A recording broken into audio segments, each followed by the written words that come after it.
Parks and Recreation Commission. April 7th, 2022.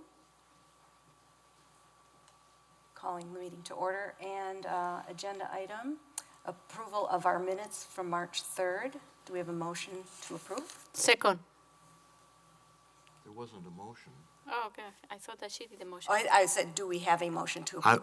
I'll make a motion to approve the minutes in the general wording, but with a requirement that the author, Scott Endel, go back and review the video for accuracy and then give a thorough proofreading of the minutes, which I will not go into details, but look for all of the corrections, because in a half an hour of proofreading it myself, I found 8 agenda items that need work and 33 editing items, including spelling and grammar and punctuation and verification and sentences that don't make sense.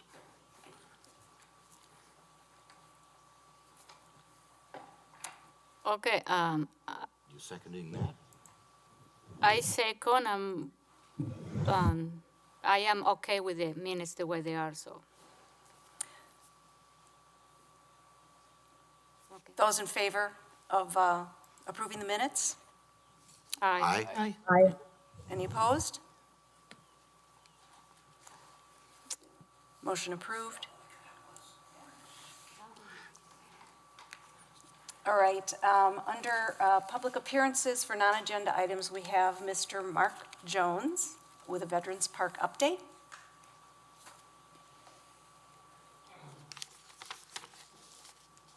And not to before you go, actually, it's item 7B on the agenda, but with the agenda the way it is, we'll ask Mark to give that update now, so. Thank you. Good evening. I'm Mark Jones, 2266 South Sain Road, City of Fitchburg. I'm one of the members of the Fitchburg Veterans Memorial Park Committee, and we've been working on enhancements to the Veterans Memorial Park. I'm just here today to provide you folks an update and answer any questions that you might have, any concerns. We felt it was time for us to come back to you guys just to touch base and see where, if you were okay with everything we're doing. So in 1968, the community members of the Fitchburg Club, which was a group of concerned citizens that did a lot of good things in Fitchburg back then, started planning a Veterans Memorial Park to honor fallen veterans in Fitchburg. The group did fundraisers in order to raise the $3,500 needed. The Gorman family donated the land for the park. And in the early 70s, the memorial was placed. The original one that was there with the soldier that had fallen was made by a local sculptor. And for many years, we had the Memorial Day celebration there at that park. In March of 2018, a small group of people met to discuss improvements in the park. It had been 50 years. Not much had been done to improve the park.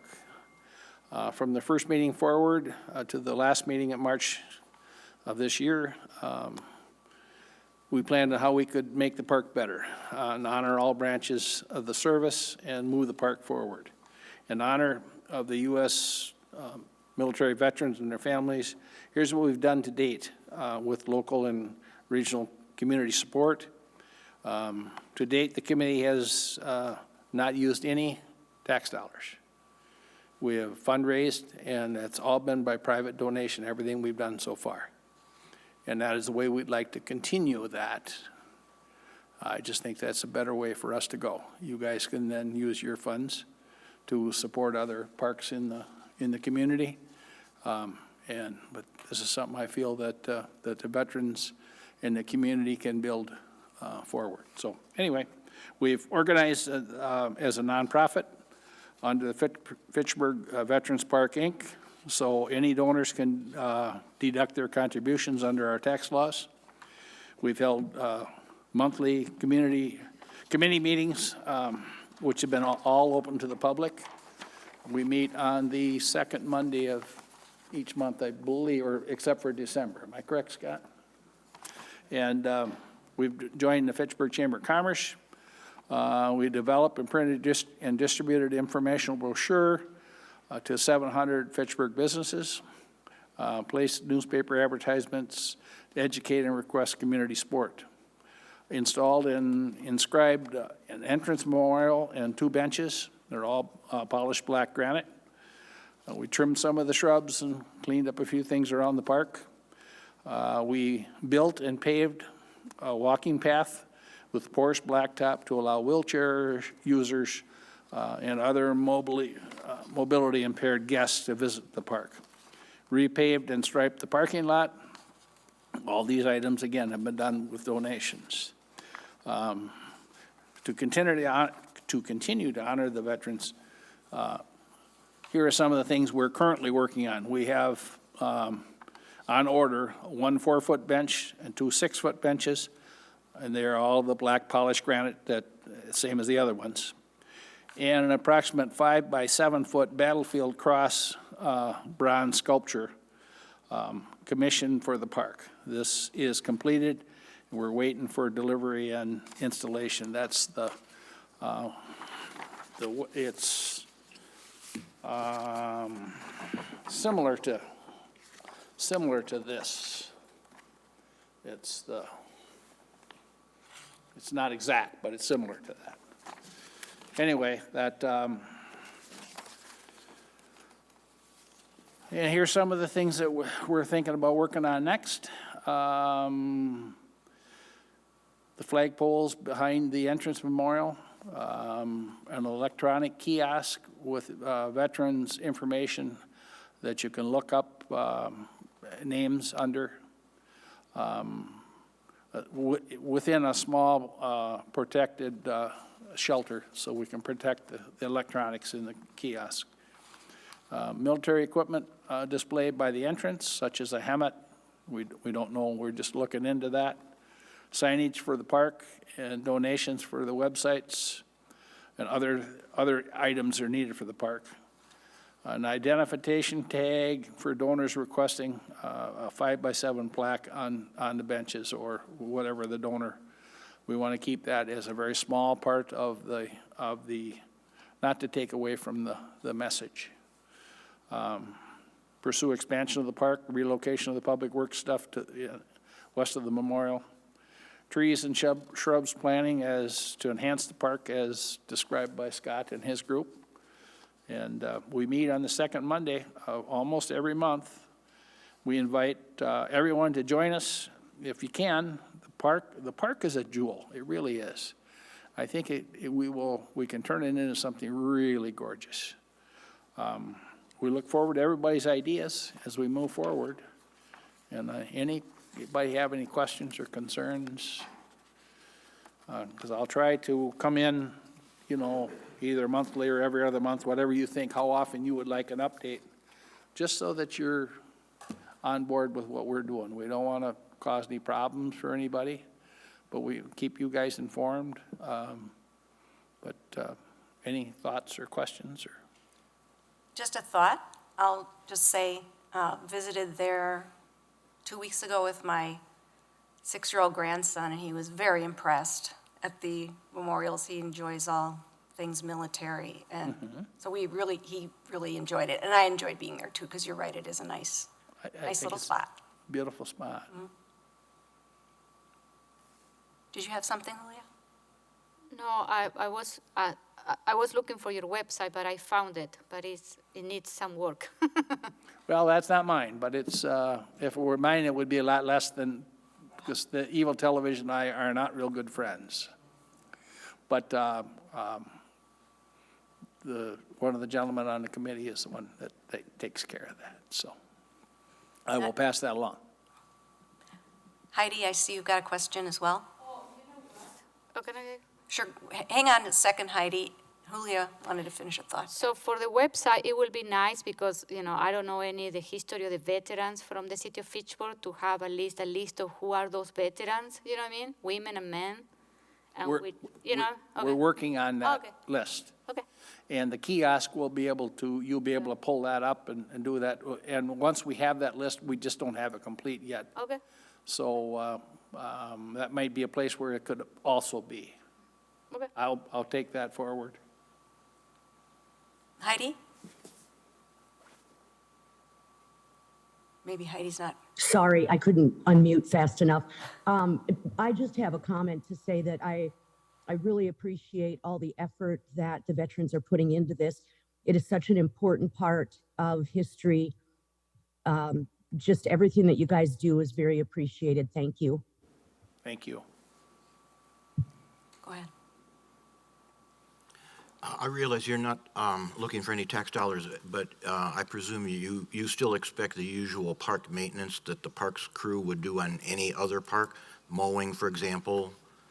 I do believe that was part of what Scott's plan was, that we just didn't feel right about burdening the Parks Commission, who you have, unless I'm wrong, you probably have many places for the few tax dollars that you guys get to put in other places. Is there any other kind of routine maintenance that you would like to see from the parks crew? There was a couple trees we might need trimmed, but Scott's got that handled. We'll work on that. We paved the parking lot for the city at no cost. We I see paved that, and yeah. striped that at no Yeah, cost. that would otherwise be a cost to the city, yeah, and go Yep. through all the approval steps. Yep, and that was done free by one of the donors. Same person put in the walk, put it in and paved it at no charge to the city. Julia was able to find the website easily, but can you tell us what it is, what the address is? I cannot tell you that, but Okay. Julia, do you have it? It's Fitchburg Veterans Park, .org. .org? Yeah. .org, okay. And, yeah, and thank you for that paving in the parking lot because it was really, really rough. Oh, yeah, So it's wonderful to drive in there now. yep, so. Any other concerns or questions or be glad to, we'll keep you posted where we're, as we move forward. Like I say, the kiosk will have to be in an enclosure of some kind for the electronics, so. But they're pretty neat, the electronics where you can ask it a name and it will, a name, it'll, they really, a lot of the veterans parks have them. And whether it's a local veteran or worldwide, it really is, depending on what database you get, they're really, really neat. Try to use solar for those. Yes, and the lighting, yes, that's true. And the lighting for the flags, if you put up flags, they have to, and that'll be solar also. Okay. So, yeah, that's the plan. Yeah. Thank you. Anything else? Thank you very much. Thank you. Yeah.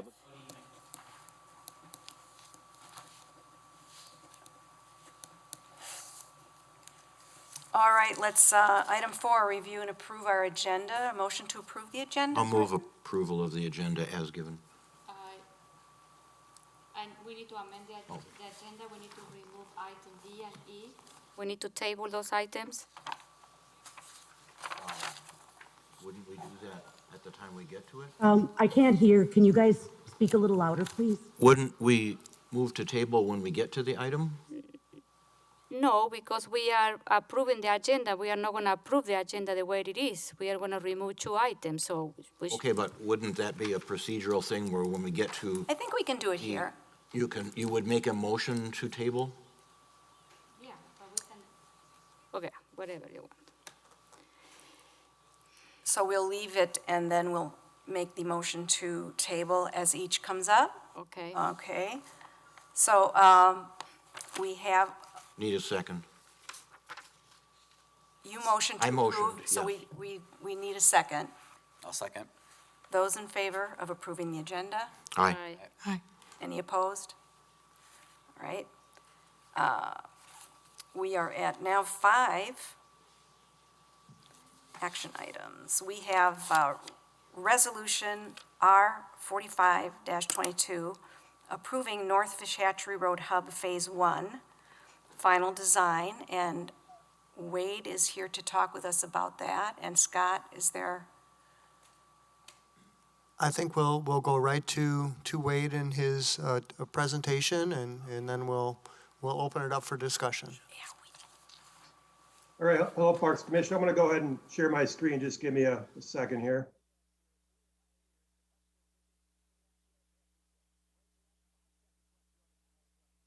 And I really don't have a presentation. I think we all know why we're here. You know, we've been through the hub many, many times. But this basically is the opportunity for the Parks Commission to recommend to the council what they would like to see in terms of Phase 1. So I'll just quickly run through you know, the resolution, talk about the options. And then again, we can answer any questions the commission might have. And then the goal would be to get a recommendation of one of the options that we'll talk about to council for their consideration in mid-May.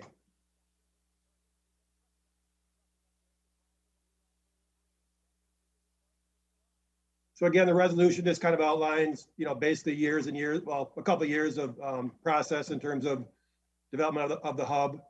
Talks about the budget, you know, kind of how we got here in terms of finances.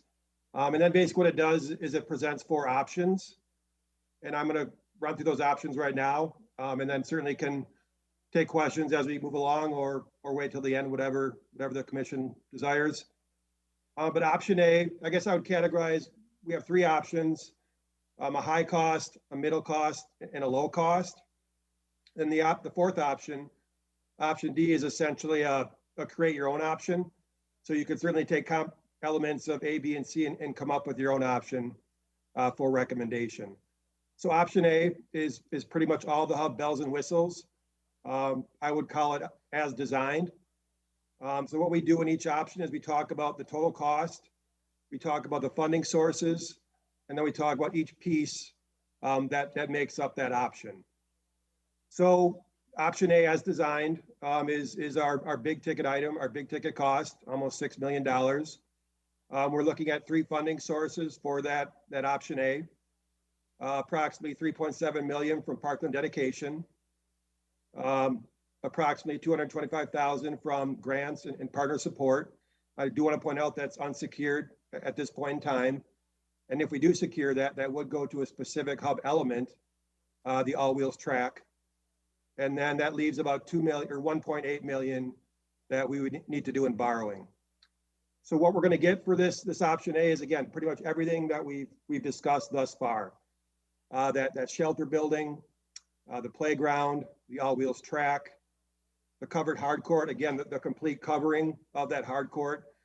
And we'll also have the ice rink with this option as well. And then obviously all the site work that goes along with it. And then we would need to pay for additional design work, given the increased cost. And we've also included a 10% construction contingency. Hopefully at the end of the day, we won't spend all that. But that's just kind of what's built into construction projects. It's normally 10% of total cost. I think this, for some perspective, for the fire stations that the city recently completed, the contingency ended up being about 1 to 2% of total cost. So certainly that 473 number could be reduced, you know, as we move towards construction. And then basically what we have with each option is also a sheet that I probably can't explain very well, Scott. I don't know if you can explain it better than I, but this was put together by our finance department.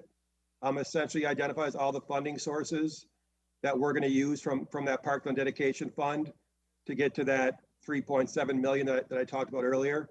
And certainly we can go back and pick at this if need be. So again, that's kind of the high cost option. Option B, I'll kind of call it the middle of the road option. We'll call it design modification number 1. And pretty much what we're doing here is we're getting everything that we got in option A, except instead of the full cover for the hard court, we're talking just a partial cover. So think about just, you know, maybe on one end, we would have some sort of roof for like an amphitheater type element, you know, for concerts or movie nights or those sorts of things. And then in this option, we're also taking out the ice rink. So with this option B, we get down to about $4.4 million. And again, you kind of see how the numbers change in these funding sources. We're going to keep the same Parkland dedication allocation, keep the same grants, partner support allocation, but our borrowing is much less, closer to $500,000. And again, you see those components identified in the table as well. Again, a spreadsheet with the various funding sources to get to that Parkland dedication funding number. Now, option C, I guess I'll call this the budget option. We got as close to budget as we could without completely, kind of making the project really not much of anything. But certainly we do lose a lot in this option C. So we'll call this design modification number 2. This would be an uncovered hard court. So basically just think about a basketball court or a pickleball court with no covering. We'd have no ice rink. We'd have no all-wheels track. And we would do a few cost reductions to our shelter building. So again, what happens here is you see the Parkland dedication. We've actually gone down on that number to 3.2. We wouldn't have any grants or partner support because we're taking the all-wheels track away. And then our borrowing would be essentially 0 as well. And then again, you see the various elements identified with that option C as well. Now, option D, again, we kind of just left this open, but this is basically where the Park Commission can come up with their own option. It could be some combination of A, B, and C that we just discussed. And then I guess, Scott, I don't know if you want me to get into costs right now or in revenue potential, if we want to take questions on those 3 options. I guess I would just call attention to the different options, but certainly with those options, there's going to be some operational management expenses along with some revenues. So we try to, include that information in the packet so that everyone's fully aware of those expenditures and or revenues that could be realized with the structure.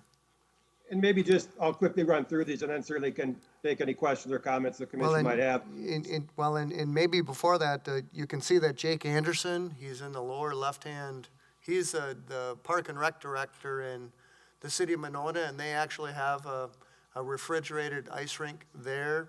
And I did include some information that he provided in your packet, but he was kind enough to be here, and in case there may be some questions, because previously the Park Commission did ask for some operational and potential ideas for the rink. So thanks for being here, Jake, and hopefully we can get you a question or two. There he is. Thanks, Jake. And Scott, I'll just quickly run through this attachment, and then folks can comment as they wish. So again, for phase 1, basically we're talking about gross operating costs. This is just basically landscaping, snow removal. I think we're talking, a pretty small amount, $1,500 annually per year. For the building, think about just the basic maintenance that building would require. Just like the McKee shelter, it requires annual maintenance costs. Certainly if we have, events there, we would need a building attendant, basic custodial staff, utility costs, cleaning, all those sorts of things. So I think in year 1 for that building, if designed or built as designed, we're looking at probably $94,000-ish to operate that thing. And then, in successive years, I think we're looking at probably some reduced costs. And then in terms of revenue, obviously if we have that shelter building in the hard court, we're envisioning rental fees, use fees, coming in from those features. So again, we've estimated about $27,000 in annual revenue for those features. So if you take the costs that we just talked about minus the revenues, we're looking at a net operating cost of phase 1, which includes the shelter building, the hard court, and just the general site. First year, approximately $69,000. And then in successive years, we're looking at probably closer to $59,000 or $60,000. And then with the ice rink, again, Jake was really helpful in helping us put these numbers together. But again, they are estimates, based on on Monona's operations the past couple of years. But basically, we're looking at, year one with, kind of startup costs, maintenance, those sorts of things, probably about $134,000 in that first year. And then in successive years, again, we're looking at a reduced cost, probably closer to $60,000. And then again, we would envision revenues, with that ice rink, whether it's rentals, concessions, those sorts of things. And we're looking at approximately $11,000 annually for ice rink revenues. And then again, all told, ice rink costs, minus revenues gets us to about $124,000 that first year, and then about $49,000 in those successive years. So, that's pretty much all I have for you all tonight. We do have, again, images and renderings if folks want to, look at the site plan and the building and talk details there. But certainly can take any questions or comments that the commission might have.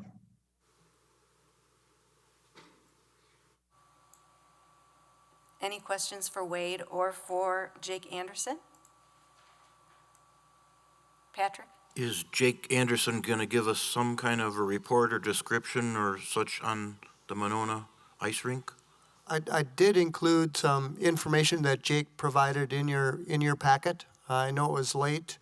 Or two. It's here. Yep, that's the information from Monona. So Would he like to give us more of his own description or such of how this operates and how it works for Monona? sure, Jake. Good evening, Fitchburg Park Commission. Glad to be here. We just finished year 3 of the Monona Bank River Rink, and so it was a really interesting transition from year 1 to year 3. Certainly, we learned a lot from the first year we operated it to this year. Very successful with attendance and participation from not only our residents, but a lot of visitors. Little unique situation for us is that the ice rink is part of an overall larger commercial development. So we have a lot of built-in market rate apartment complexes, and then some very successful commercial units, Buck and Honey's, Forge Kitchen, et cetera. If you've been to the site, it's a smaller site, 0.6 acre park. The installation, ours is a little different than what is being proposed for the hub. So we have a little more work at the beginning and at the end of the season, setting it up and taking it down. But once it's operating from a maintenance side, it's very similar to like what we do with an outdoor pool. So our existing park staff was able to absorb that work into their operations. Certainly, we hired a lot of recreation part-time LTE staff to run the concession stand and the skating area, which is just another opportunity to create jobs and give younger people an opportunity to work and be trained. Really a great opportunity to engage a lot of different groups. So we've had all sorts of organizations visit the rink, multicultural groups. We've started creating partnerships with One City Schools, which is a charter school that just moved into Monona.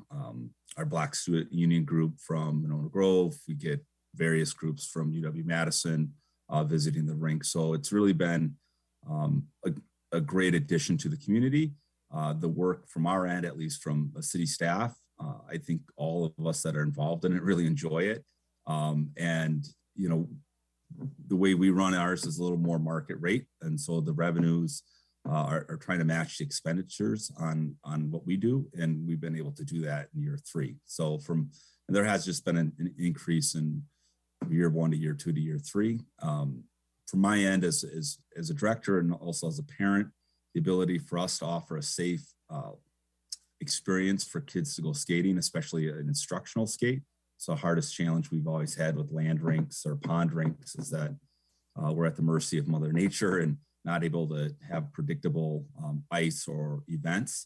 This refrigerator rink has really been a blessing to be able to offer that to the community. So we've seen a lot of use from our end. I think it's been an overall net positive.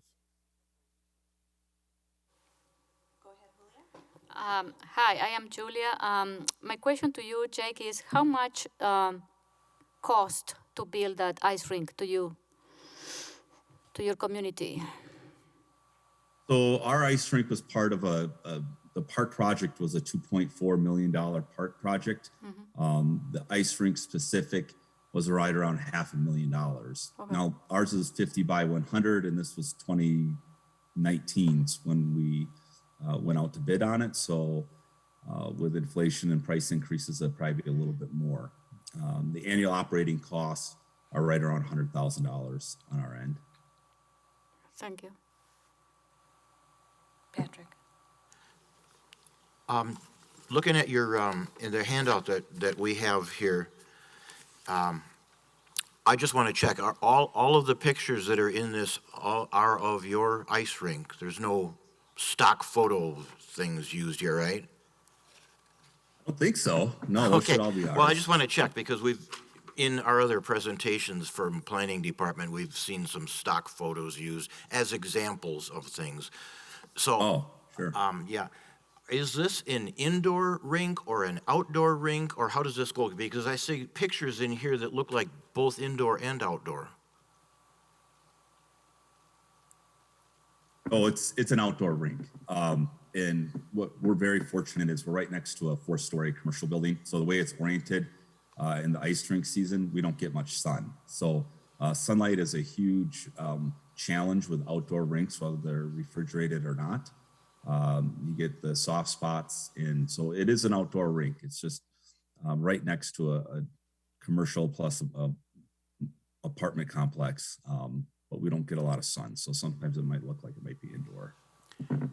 And you did mention something about an end of season, but there's a calendar on here that seems like you have this throughout the year. So I'm not sure if it is constantly all year long a frozen ice rink, or if you're kind of turning it on and off for events. It's seasonal. So we have, it's November through end of February, first weekend in March. Ours is a portable layout rink with boards. So we take that out, and then there's a green space, but we have a concession stand called Below Deck Concession Stand. That's part of the development. And so that's open May through September. So throughout the summer season, then we're doing concerts, other events at the park itself. Okay, so in the summer months, it's not an ice skating rink, it's an open, I presume, grass or something court, or maybe, I don't know, concrete or something or other, because it lists events on this calendar that are throughout the year. So you're taking advantage of the winter cold, plus you're refrigerating it for an extended ice skating season through winter. Correct. Any other questions? I don't see any other questions. I appreciate, Jake, that you took the time to join us. Oh, one more question. Well, I'm thinking of things along the way. This is actually open to everyone. You don't have to be a Monona resident, right? Yeah, that's correct. Yep. No, we're open to everyone. And really what we saw over the last 3 seasons is people were traveling to come to our facility from within Dane County and outside of Dane County. Okay. It's just, I think COVID, one of the positive bright spots of COVID for us was everything else was shut down in 2020, and our outdoor ice skating rink was open. So we were able to really get our brand name out and get a lot of people in from outside the area. So just thinking about special facilities, one city versus another city, just for an example, Fitchburg has splash pad, which I understand, and I've seen people come from all over, Madison especially, to come to our splash pad. I don't know, does Monona have an equivalent of a splash pad or a pool or anything like that? Yeah, we have a pool. You do, okay. 300,000 gallon. I'm kind of thinking of, again, special facilities, one city in another. If Fitchburg has an ice skating rink in the winter, it's somewhat in competition with the Monona one. Fitchburg has a splash pad, which I didn't know if Monona had an equivalent where, people can come to Fitchburg for the splash pad and go to Monona for the ice skating rink or things like that. So you get the economy of more people coming to facility and more use of it. Julia, you had a question? Yes, so Jake, my question is, do you have a sponsor for the ice rink? Yeah, so we secured naming rights for the rinks. That was a condition that our mayor requested of me in order to support it. So we were able to get Monona Bank. It's our local bank, and they were willing to put their name on it as long as we met the conditions that it kind of met a standard of excellence and care. And so it's been a wonderful relationship, and that was a negotiated agreement. So it's a 15-year naming rights agreement. It was up for $150,000. Any other questions? Jake, I appreciate your answers and that you took the time to come here. No problem. Have a You're great welcome. meeting. You're welcome to stay tuned to watch the rest of our discussion, but we can say adios otherwise. Yeah, I have my own park board meeting on Tuesday, so you guys enjoy it. Spend a few hours for, Scott. Thanks, Make Jake. it a long one. Yeah, thank you. Bye, guys. Anybody have any questions for Wade?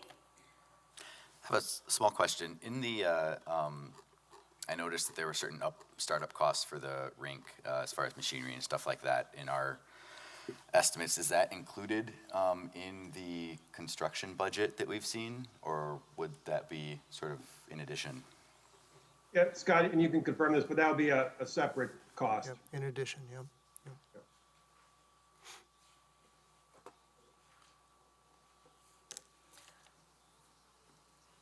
Patrick? Wade,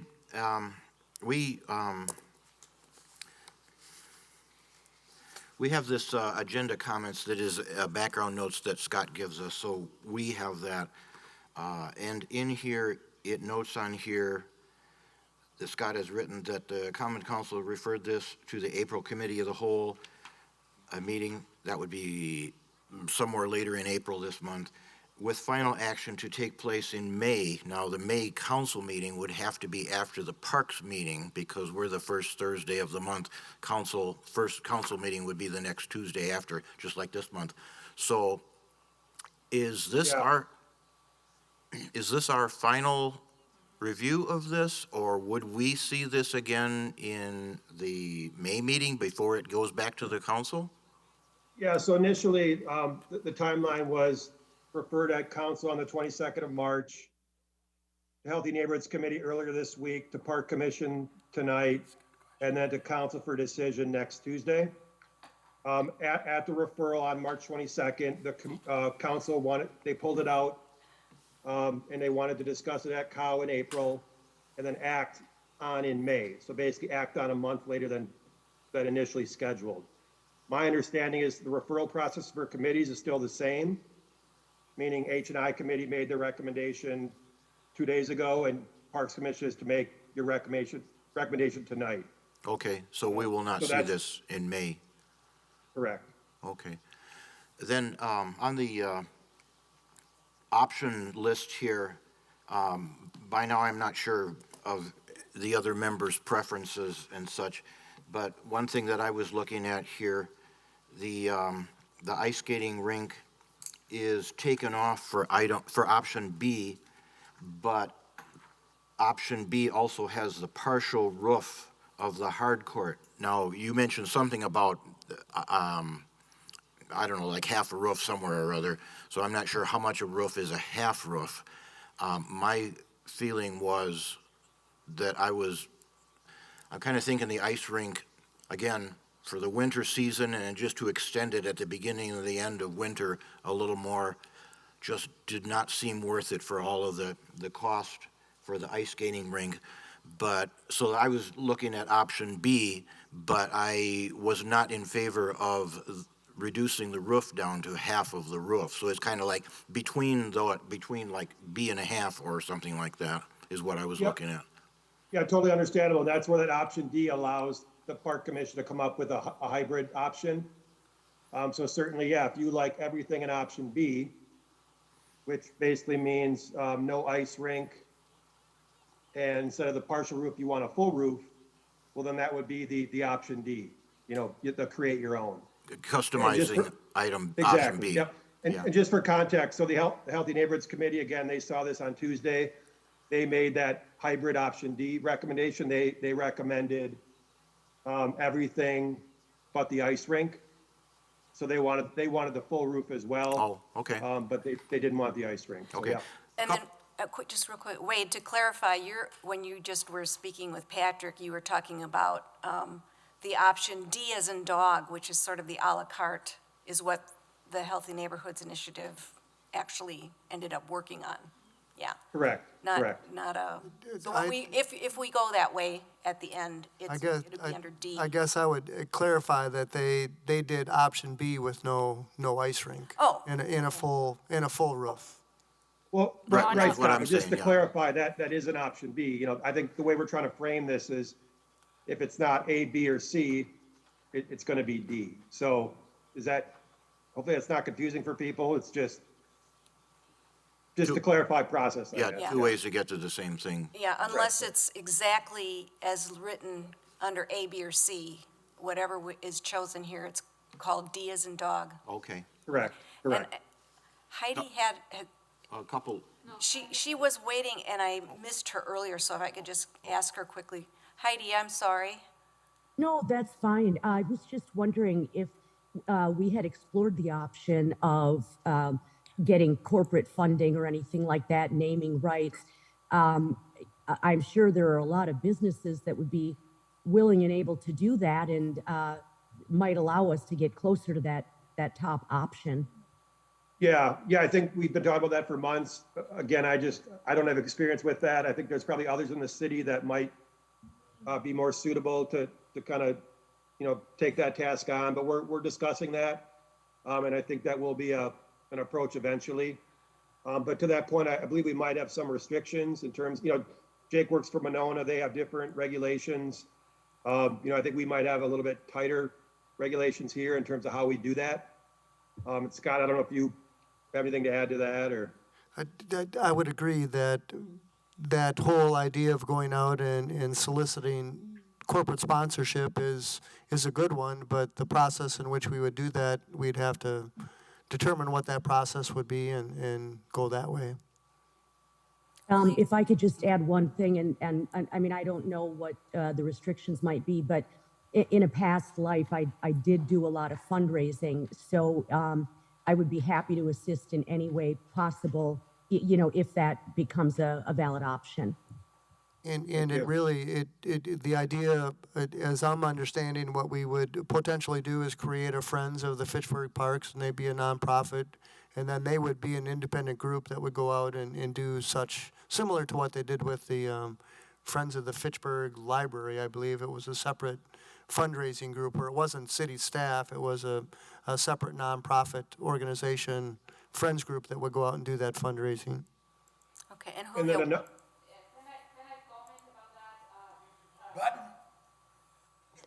So there is a couple of restrictions, Heidi, on how we can request corporate funds. You know, city staff cannot do that. Alders, we cannot do that. So in order to do that, we need to work with an association or a not-for-profit that they are in charge of the fundraising. And this is another group to manage, and we need to find a group that is able and they want to do this. I am very involved working with the inclusive playground that is a 50-50% public and private fundraising, and we are working with the Madison Community Foundation and also with the Fitchburg Optimist Club. They are the one in charge of all the fundraising, and they are doing the one. They are calling companies, and you know, and we are still doing fundraising for the park. But it has been very challenging to find those partners that they want to help us with the fundraising. So it takes a lot of time. We started with Inclusive Playground in 2018, and it's 2020, and I know we are going to finish this park this summer, but, you know, so I think if we find a group of people like the Friends of the Park group, we need to create a group, maybe they can be in charge of all the fundraising. okay. Yeah, just- I mean, Oh, I'm sorry. I was just going to say, I mean, typically with what I have found is targeted approaches. I mean, you know, generally asking just for funds for general purposes probably is not going to be as successful as, you know, you take the ice rink and then, you know, you approach all of the sports facilities, that sort of thing. And I'm sure the people that you have doing your fundraising know all of that, but I'm just throwing it out there. And as I said, I'll assist in any way I can.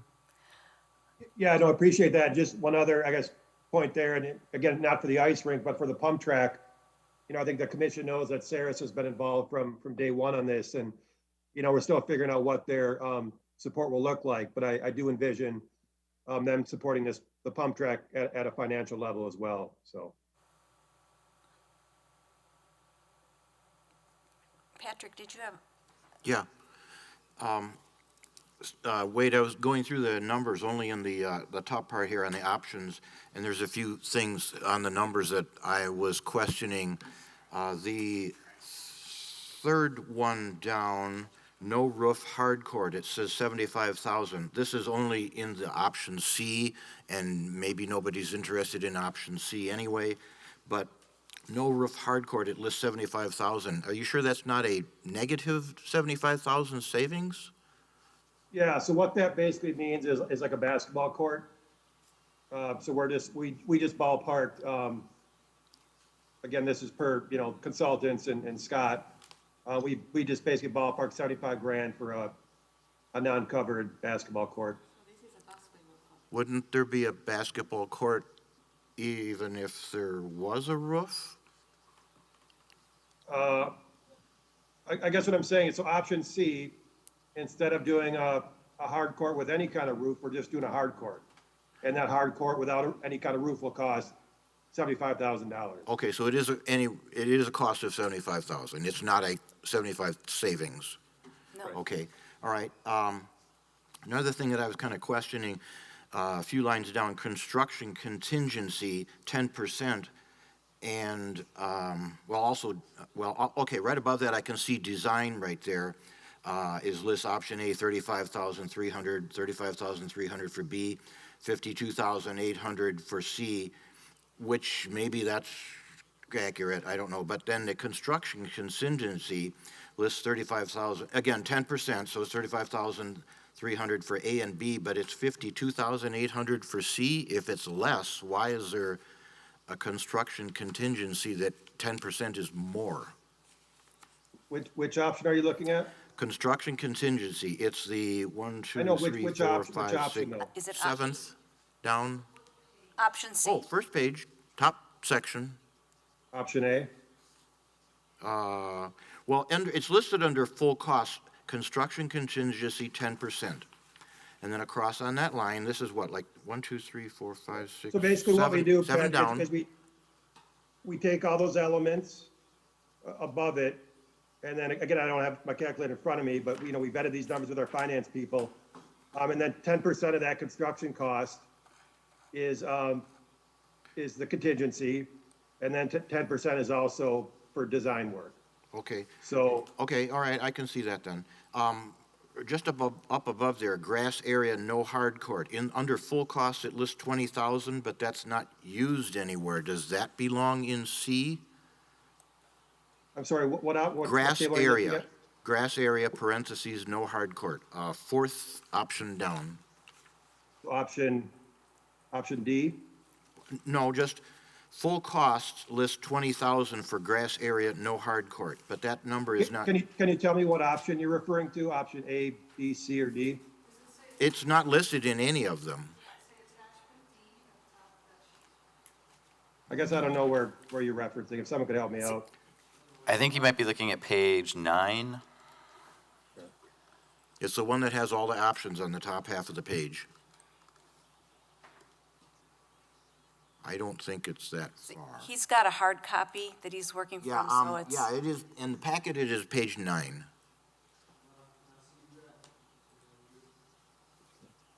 So option On the D? computer, on the packet, He's it's looking, page I think 9. he's looking at the pricing breakdown for the entire project, not before it was broken down in those different options. So it's, It's not, Scott, you need to help me out. I don't know where I'm supposed to be looking, so. Page 9 in the packet? Do you have that packet? I don't have the packet up. I've got, okay. And or it says page 2 of 29 of this agenda item. Yeah, that is that too, yes. It's the page that's got project costs Right. was it? and then funding sources on the bottom half. I can answer. Go ahead, yeah. So, you said no grass area, $20,000. That column is the full cost, and then you have the option. Oh. Okay. So then if we decided that Okay, I see. Yeah. we didn't choose any in option A, B, and C. We didn't use that option. Right, so what is that option there for? When is it used? Right, so if any? I understand, I know where we're at now, I apologize for not following. So option D, again, this is the create your own option. So under 4, that's the hardcourt area. What we're saying there is we've got essentially 5 options for that area. And it goes from high cost to low cost. So that the lowest cost would do nothing. Basically just have it a grass area, and that grass area would still cost $20,000 to develop, to seed. So that's what that means. Okay, so we're kind of not, well, at least on these columns here, we're not considering that very thin, almost nothing option. But if we did go to that extreme little features, then the grass Yeah, the grass area would come in. I guess exactly right. Okay. So Okay, if you want to do nothing in the hardcourt area and just do grass, that would be an option, a cost savings, and that would cost you 20 grand. Yep. okay. And then just one clarification. I think this is right, but I just want to check. Down there again, a little farther, ice skating rink, and then, the partial roof hardcourt was listed as an option, and right below there is ice skating rink, and then right below there is site work, full/partial roof hardcourt. So it lists 100,000, and I presume since it is listed in option A and B, it's 100,000 site work, whether it is a full or partial hardcourt. That's correct, right? The site work pretty much remains the same. Okay, Yeah. that's what I wanted to check. Yeah, but I guess what I'm getting at here is, again, if you guys do something that's completely different than our design that we've been talking about for a long time, then the site work might be reduced. But, for option A, B, and C, the site work would remain that cost, I think it's Okay. $575, yep. Okay, I had just marked things on here that I wanted to question about whether the numbers were correct or just, they didn't look quite right to me, and I just wanted clarification. Sure. Okay, and Sarah? Just a quick question. We've never been given a diagram of what the partial roof would look like, correct? Like everything that we've seen is the full roof? Yeah, so basically, again, so, it costs us money to work with the designers to come up with those images. So when we finally got the price tag, we realized we needed to create new options that we hadn't designed for yet or paid to design for yet. So we just came up with that kind of partial roof as a kind of a compromise. But you're right, we don't have any design work in terms of what that looks like. Yep. Thank you. I have a hard time visualizing it, so just wanted to make sure. Thanks. Yeah, I think, well, here, I can put an image up if people will bear with me.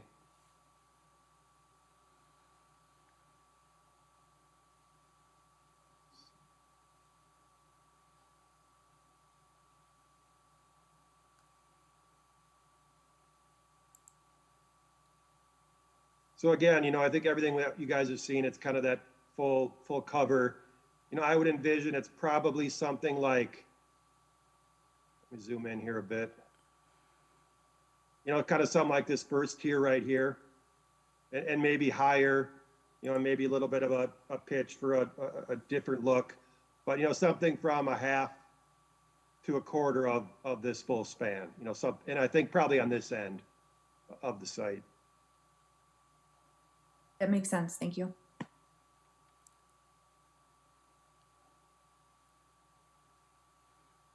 Question, Wade, on that same topic is the reason one might consider having a roof on that end is because that was the end where there might have been films, projection, and the equipment to be protected?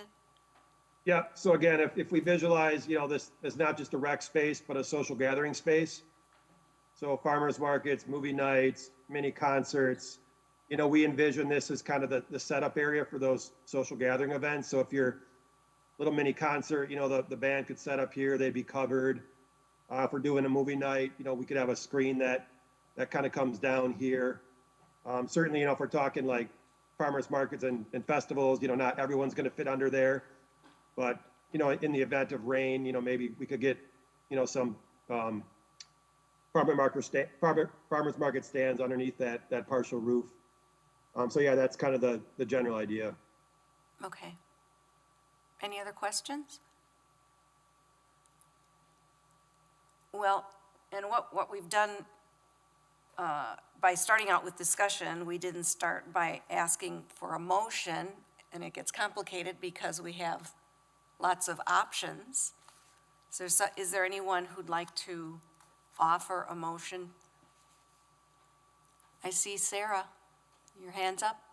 Did you? Yeah, I guess I would feel comfortable aligning with the healthy neighborhoods and making a motion for option D, removing the skate rink, but having the full roof.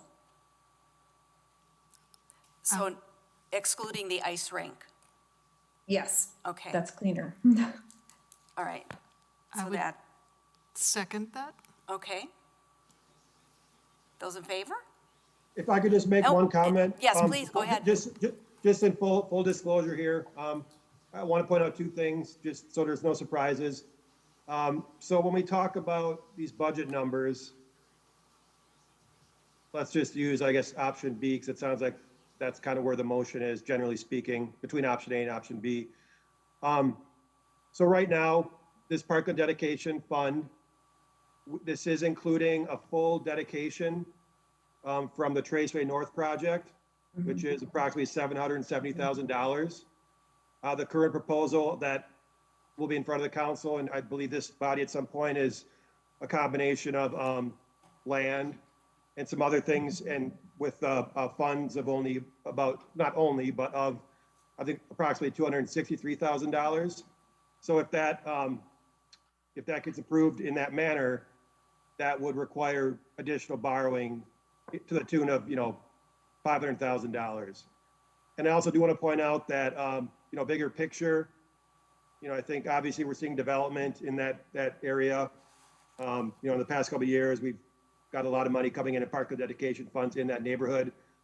From a planning perspective, I would envision additional developments happening there in the near future. And if and when those happens, there will be Parkland dedication funds that logically would probably make sense to devote to this project at some level. So, and then I guess the final piece is that these numbers were put together prior to the council's decision on the ARPA funding and the TID closure funding. So Julia, you can help me out here, but I believe there's an additional $200,000 allocated for the pump track. Correct. So again, is that correct?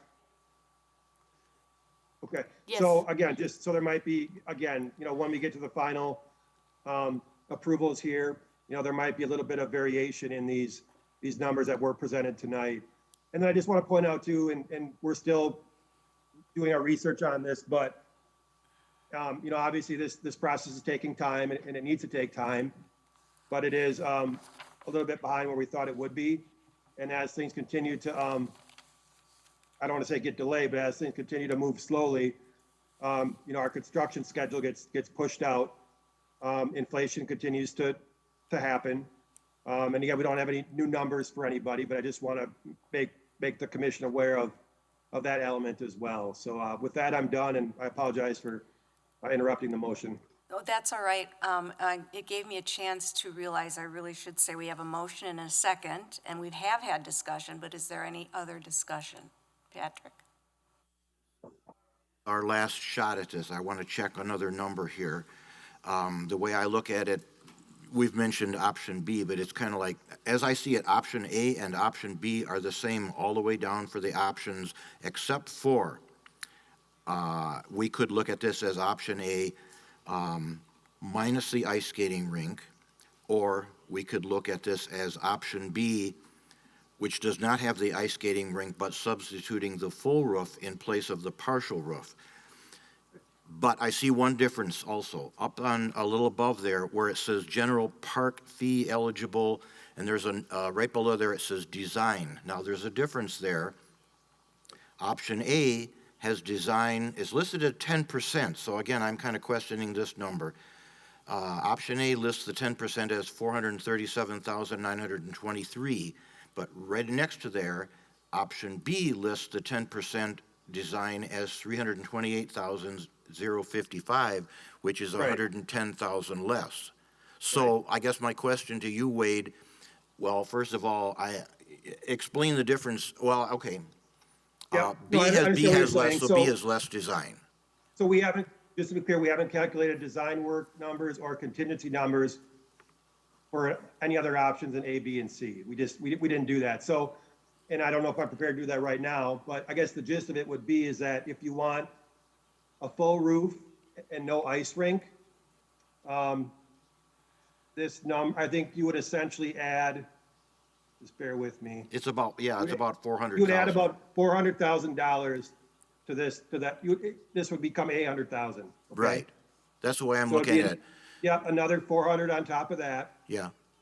And then we'd have to rework our design work numbers and our contingency numbers to get to 10%. But the point is, you're probably looking at, between 4.5 and 5 million in terms of a final number. Yeah, and that's the way I was looking at it. I was kind of wondering if we were better looking at, as I say, option A minus the ice skating rink, or if we looked at option B, which has, at least on here, the 10% is 110,000 less, and then we substitute full roof for partial roof, if one way or that is better than the other. I think it's I mean, all relative. Same thing Again, if either someone way. has a calculator, basically what you can do is you add up this stuff, add another $400,000. Yeah, Take 10% of that, and then times 2, and that gets you these numbers here. okay. So, yeah. So sticking with the original, the motion and the second, then, those, Still option B then, with a little adjustment. yeah. Julia, go ahead. So it should be, if we want to do it the way the Healthy Neighborhood Committee did it, they voted for option D, that is equal to B plus the full cover. So it's option D. D. Okay. D as in dog. All right, so we all know what we're voting on. Those in favor? Aye. Aye. Aye. Any opposed? That motion will pass, does pass. Congratulations, Wade. Congratulations. Thank you.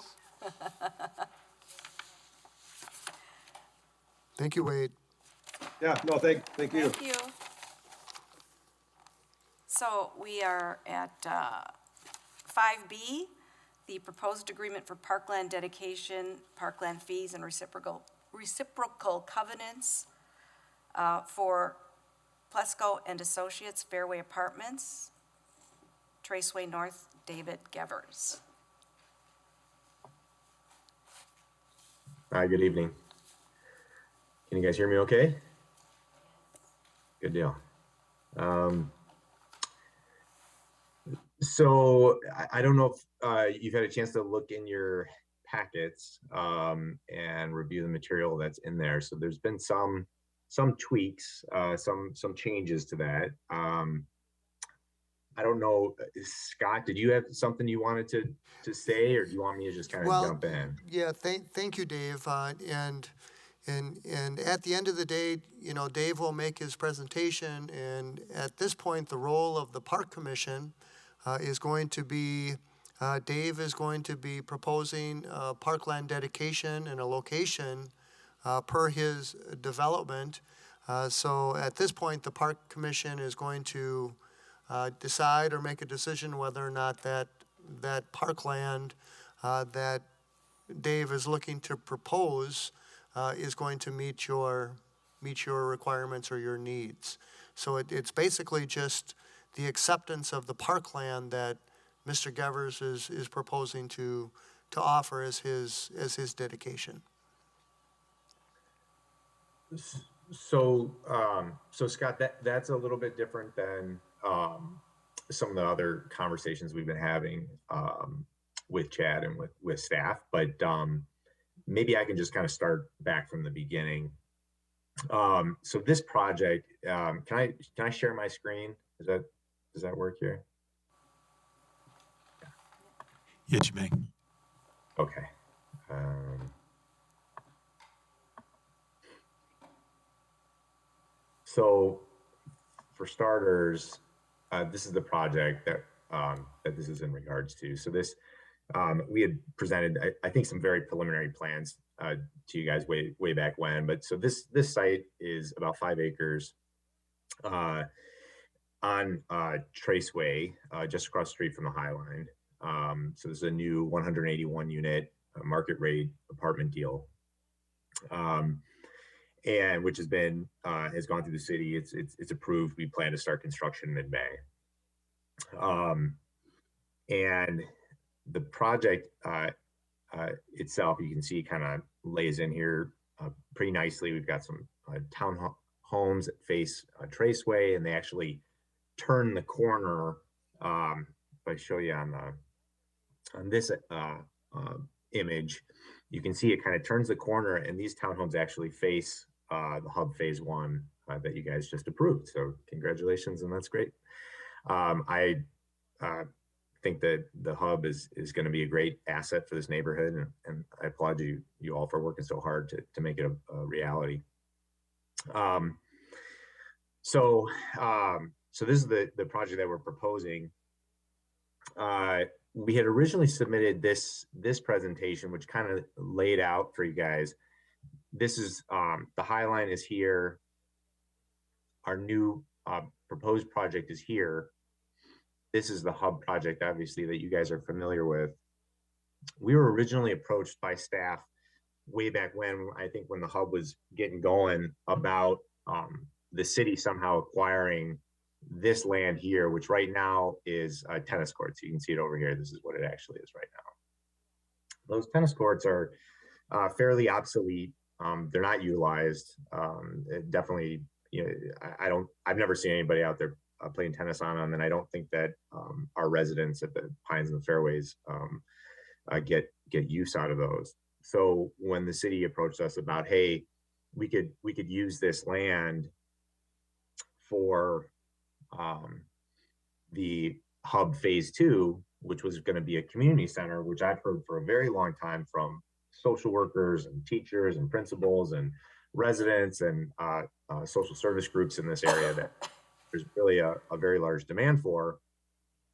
I thought, okay, yeah, let's see if we can make this work. In addition, we've got the High Line with 160 units of affordable senior housing, where our seniors could get a lot of use out of the community center as well in this location, especially given the limited access from this location down to the existing senior center by City Hall. And so when Scott and Wade kind of first showed this layout, my first reaction was, well, gosh, you're building a parking lot here on a tennis court. We have this huge parking lot here, which the city now currently has a easement that allows parking for maintenance and access to use the golf course. And so we said, well, what if we found a way to dedicate this land to you, but instead of using it as a parking lot, you should move the building over into this location and keep a park, or vice versa. You can put the park on this side. But the idea is that you'd have more green space, which also is in high demand in this area. And then we could expand the easement on the parking lot so that folks who are visiting the community center or the hub across the street can just park there. And then there's plenty of street parking as well. So that was kind of the origin of this whole thing. And then as we proceeded with our project, the new project, we were looking at the park fees, and I don't know how much this applies at this point in time to what we're looking for from Parks Commission.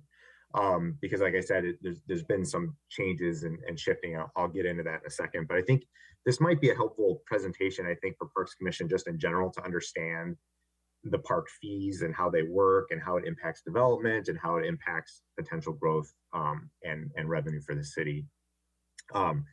Though I think parks are great. I think parkland dedication is great. I think everything that is happening with the hub is really important, especially for this neighborhood, which I believe has been underinvested in for quite some time. But just, I think it might be a little bit helpful for you guys to kind of see the numbers and have me walk through, and then we can kind of talk through where we're at now and how we got there. So the project we're proposing is 180 units. The city's requirement is 2,900 square feet per unit. In square feet, that's over 500,000 square feet, which would equal 12 acres. So just to give you some reference there, if we were to satisfy the city's park requirements, this is about 5 acres, this is about 2 acres. So we have to dedicate an area that is probably as much area as you see on this whole aerial right here, just to give you an idea of scale. And I think when this ordinance was written and there was a lot more green space in Fitchburg and more farmland, that made sense. If we had 40 acres of farm, 5 miles south of here, that would not be a big deal. We'd say, okay, here's the 12 acres where the park's going to go, and it's going to be this nice big wooded area, and then here's where all the homes are going to go, et cetera. But when you start doing urban infill, you have to balance sort of what you have and what's possible with kind of the usability and the amount of people that are going to benefit from the space that's actually close to where they are. And so that's about 12 acres. The way the ordinance is written right now is you can pay a fee in lieu rate of $4,330 per unit for parkland dedication. A $4,300 impact fee for development is very high. You might see that as like a total impact fee for some type of development that includes like water and sewer and stormwater and everything else that you might have that goes into your the sort of tax and impact fee component of any development.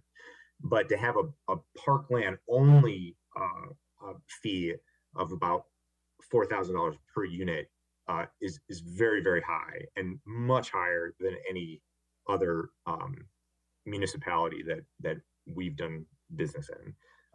So just something, some food for thought there.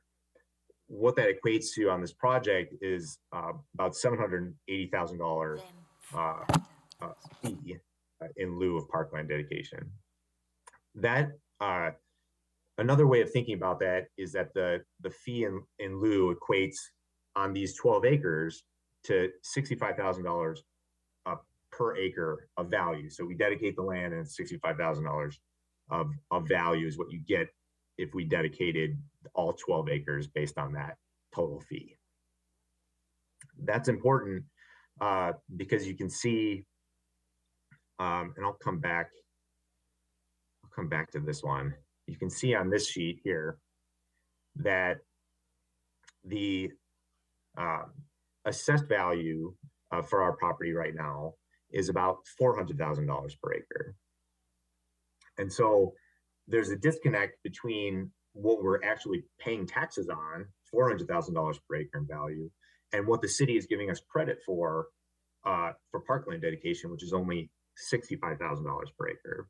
And so that's kind of where this whole conversation came from, that, hey, we want to have a conversation with the city about what's happening now that you're seeing some urban infill and where you have some valuation discrepancies that are kind of baked into your ordinance that make it not fair and not really work for infill. And so I just kind of wanted to point that out to everyone on the Parks Commission so you guys can just be aware of that. The other component that we were looking into here is right now we have 60 existing credits that are not being used. And I can show you on this plan here, this building here came down before we bought all of this property out of foreclosure in 2005. Same with this one. So there's two buildings here and equals 60 units. When we built the High Line, prior to building the High Line, we tore down about 7 buildings here in this area, and we used those credits and applied those to the park fees for the High Line. We're looking to do the same thing here for the new project, except we're using the 60 credits that are up here at the fairways. And so that's another component here that we were looking at when we're figuring out, okay, how can we make this work for this new project so it's feasible and we can build the new project, which would be great for this area and for the hub, frankly, and make it affordable. So one component here is using these existing 60 credits, taking them from the fairways, that adjusts our unit count, that brings down our total amount of acreage which is required, as well as our total fee in lieu here of 519,000. So that was that component. When we originally presented this to city staff and to I guess it was submitted then also to Parks Commission, we were taking those 60 credits, and then what we were originally going to come before you and ask was say, okay, we want to use these 60 credits. We also want to dedicate over this 0.65 acres of land where the tennis courts are, that the city has indicated that they want to use for Hub Phase 2 or for additional parkland or what have you. And our thinking on it was, okay, we understand that the city wants this and it makes sense for Hub and it's great for our residents. In our minds, we just want to get the value of that land, right? So instead of getting only $65,000 an acre for the tennis courts, we thought it was a reasonable request to say, okay, we should just get credit for what the property is assessed for, not even what it's appraised for, but just what we're paying taxes on right now, the assessed value of that land of $400,000. And so we came up with a new proposed dedication value for the 0.65 acres of $261,000. So if you can kind of see what we're doing here is we're taking sort of that total parkland fee obligation, we're adjusting it based on using those 60 credits. We're adjusting it again to bring it by dedicating the 0.65 acres to the city, but instead of just getting whatever $50,000 of credit out of, or it would be even less, I think it's like $40,000 of credit for the 0.65 acres, we're saying just give us credit for the value of that land in reality, and then that reduces our parkland dedication fee to $258,000, and that's what Wade was referring to previously. For that, then again, by dedicating this land and providing an expanded easement on the Fairways Clubhouse parking lot, which there's plenty of capacity for, we would reduce the cost of any Hub Phase 2 project by roughly $150,000. That's just a rough estimate for parking lot savings. So that brings down the cost of that Hub Phase 2 project if it goes forward. So that would be some additional savings that the city could realize. And so once you kind of take that into account, you can see that the difference between sort of what we were proposing to pay in parkland fees after those adjustments and kind of what the benefit is that the city's getting, it's closer than it appears. A difference of only about $68,000. And then this just kind of runs through, some of the benefits, right? We're trying to implement the Healthy Neighborhood Initiative. It maintains green space in an extremely high demand area by allowing the city to use additional space for green space. It's investing in an area with, probably the city's most diverse population, and you get a much higher utility out of the actual park space that you're creating because of the amount of people that live in such close proximity, as opposed to some, big, huge park out in the middle of nowhere that nobody's going to. And again, it just reduces it. It reflects the higher land value for urban infill redevelopment, and then it also reduces construction costs for Hub Phase 2. So those were kind of all the benefits of this approach. And so that's really kind of what we were bringing to Parks Commission. Now, it's changed a little bit in that in further conversations with staff, the staff has indicated that the city might want a little bit more flexibility in what happens with this property, in terms of the use or how it's being utilized, et cetera. And they felt like it might make more sense if we pulled it out of the Parkland dedication discussion, which we're amenable to. And that could mean either that the city purchases it, or perhaps we donate it to the city.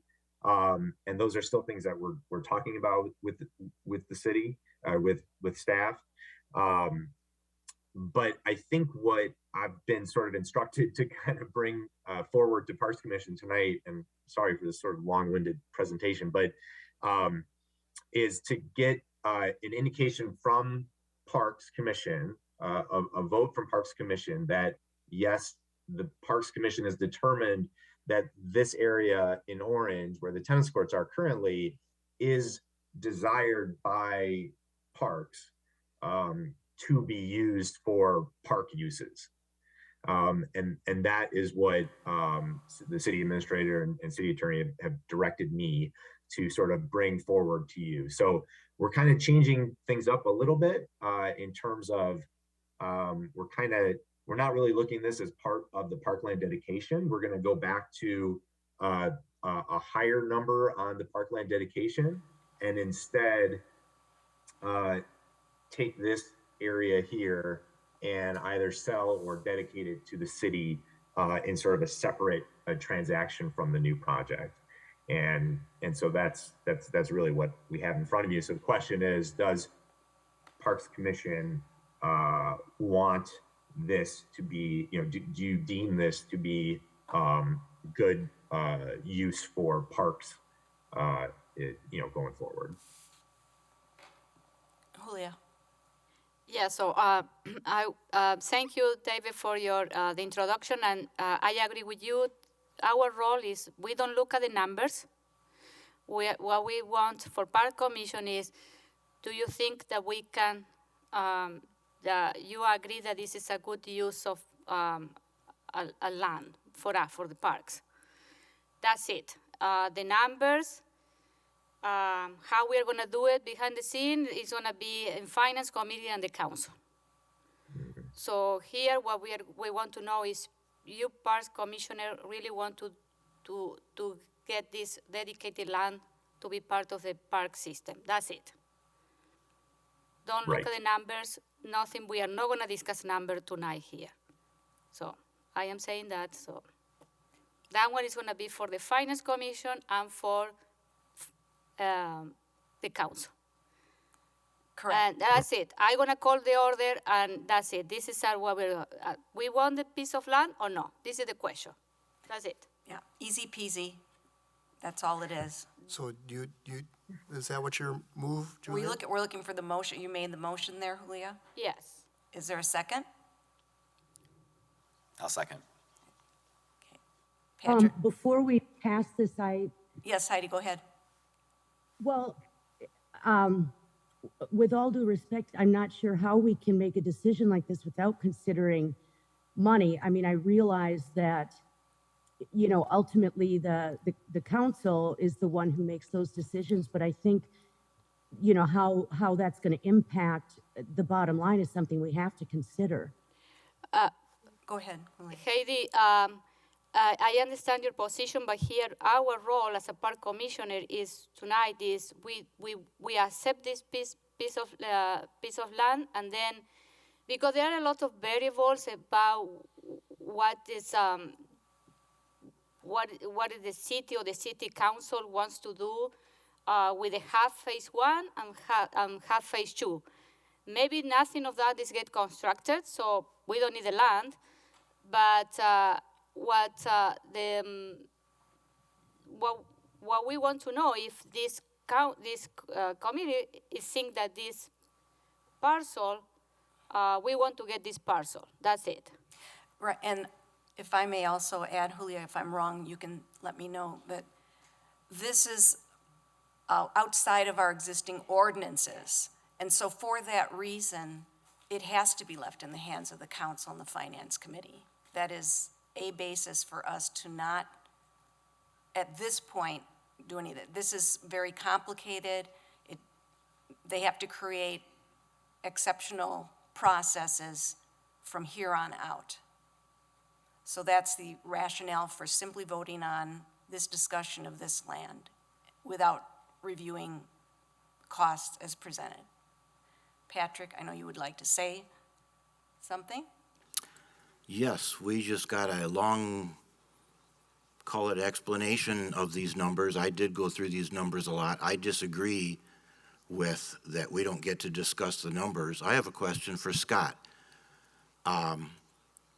Every time along the way when there's park dedication, there's always the opportunity and a step and an agenda item and a vote by the park commission about whether to allow whichever developer at the time the permission by this council with approval, this commission with approval of the council to buy back some or all of the acreage that they're required to dedicate under our ordinances, which in this case is the 7.99 acres. When is our opportunity here on this project to make that decision and vote? I don't know what you're referring to, Patrick. I don't know that we've ever bought park acreage that was dedicated by a developer. Well, tell me if this is correct on the way that I've always understood it, and this conversation has happened many times over the years.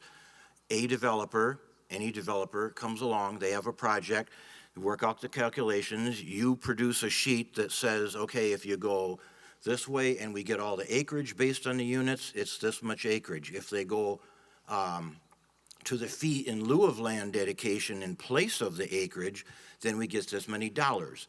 And it can be anywhere in between that. And there's always a step in there about when the park commission, with approval of the council, decides, is that enough acreage that we want, that we're getting out of this? Are we happy with the dollars that we're getting out of this? Because it's usually somewhere in the middle. We are being told here that we're not getting that chance right here, that we're not allowed to discuss the numbers. We're not allowed to decide if we're happy with this acreage. We're told we're only being allowed to decide if this spot across the street right here is acceptable as a park. And the way that I see this right here is that's not the usual process. The commission has more voice than that. So when is our opportunity to decide if we're happy with the acreage and the dollars on the acreage dedication or fee in lieu of land dedication? I might be able to help kind of address that if it's okay. I think the reason we ended up here with this sort of limited scope in front of you is because this component has been pulled out of the parkland dedication discussion. So this is now, think of it as if like this little square here has nothing to do with the new project across the street and nothing to do with any of the parkland dedication requirements per the ordinance. That was how we got here, but now I think it's changed. And so now it's really just about, does the city want this? Does the city want this tennis court area for a future use or not? And I think that's why you guys aren't looking at the parkland dedication numbers tonight. Yeah, and that's correct. And just the bottom line is the council will make the decision with input from other bodies other than ours. So we just need to vote on our motion to accept this as Parkland, or in our view, that the council should proceed. Julia, did you have? So, Patrick, you need to look at this like those slides with the number that were never in the packet. I don't know why they are in the packet. What we're trying to do is we want a piece of land, we accept a piece of land. That's it, as a park commissioner. And then there's gonna be more discussion how we are gonna get that park. If we decided yes, and council say yes, then we're gonna go through the numbers. How? We are gonna purchase, we are gonna accept the swap of the land, we are gonna set the, it could be a multiple option on the table that we don't have right now because they are still, David with the city administrator and our attorney are still looking at this. We have never done this, so they're looking for all the options, how we can do it. What they only want to sense from us is, are you okay accepting this piece of land? That's it. Yeah. And Heidi, I see you would like to comment? Well, I mean, to me, it just seems like we're putting the cart before the horse. As a commission, I think it's sort of our obligation to look at what the money portion of this is before we can make an informed vote on it. I guess that's my feeling. And I mean, it almost seems, and I mean no disrespect, but I mean, it almost seems like, well, don't worry your pretty little head about it. Just yes or no, do we want the land? But I think there's a lot that goes into that. And I think the finances have to be considered. I don't know how we could make a recommendation without knowing what the impact is financially. I guess that's my point. I think part of the problem is we don't know what the impact is financially, and that's what needs to be worked out yet, and that's what other people are going to figure out. As far as we're concerned, does this land have value to us? Would we like it to be part of the park system? And so to that point, which I think is really all that's being asked of us tonight, I will say yes, it is. For us, having more land that's contiguous to other parkland is particularly valuable. That's more valuable to us as a park system, I think, than little quarter-acre pockets scattered amongst the city. And especially right here, this hub project, this is a really big focus of what the city has been doing. This is where we need and want more land. So to answer the question in front of us, yes, this land is of value, and I think we should vote to approve recommending the city find a way to acquire it, whatever that may be. Yeah, I think at this. Go ahead. I'm sorry, I don't disagree with you on that, and it may very well, but you have to wonder what the trade-off is. I mean, there are only so many funds to go around, and I just think if we were more informed going into this vote, I would feel better about voting personally. Okay, well, we have the motion and the second, and so at this point, I'll ask those in favor. Aye.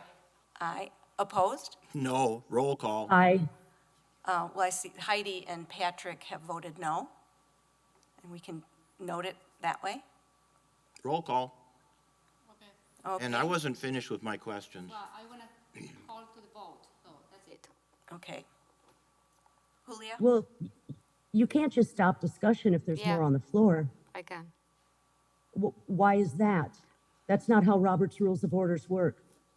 Because I think that the question that we have in front of us is pretty simple, is we accept the piece of land or no. All the numbers are not finalized. We don't know how it's going to look this with all the options that they are going to be on the table. And eventually maybe, I don't know, the council at the end has a final vote, is yes, but we don't have the numbers yet. What is it? Those slides that they are in the packet, they are not finalized yet. Right, which makes it kind of silly for us to vote on it. I mean, are you going to build a building without knowing what the cost of it's going to be? Of course not. I think we're just being asked is the building a good idea? If we separate cost from it, which we may see. It may come before us again, and if not, we ultimately don't have that decision-making power anyways. So I think we just need to decide if we think that this land being in the park system is a good idea. And if we separate the costs from that, that's something that will be allowed to be figured out later. And I totally understand Patrick and Heidi's, view that, that's information that needs to be known. But I just don't think that that's the conversation that we're being asked to have right here. Sarah? So I guess, will it come back to us? Do you know, Julia? I don't know. I don't think so. That would be up to the Common Council Yeah. if they feel that they want Park Commission impact or information or thoughts on the dollar portion of it, then they'll refer it to the Park Commission. Otherwise, we won't see it again, right? Everybody does see my hand up, right? Go ahead, Patrick. Okay. I don't understand how you can say that the decision on whether to allow the acreage to be paid in fee of lieu of land dedication is not our purview. This has happened many times with many developers over many years, and we've gotten into the same discussion every time where somebody tries to cut the Park Commission out or overrule or something or other like that. I don't see how this cannot be our decision. And in fact, this has been a discussion.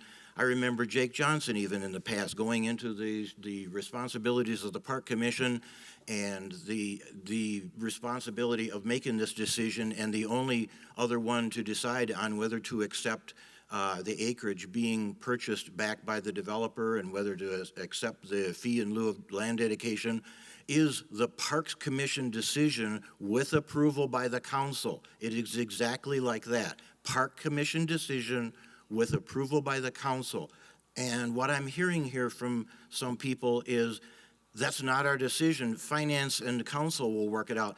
What is the Park Commission for then? We're the ones who are supposed to decide if whatever acreage that is being offered, well, it kind of works a little different than that. If the acreage being proposed and the fee in lieu of land dedication proposed is acceptable to us, and there's been times frequently where it has not been acceptable to the Park Commission.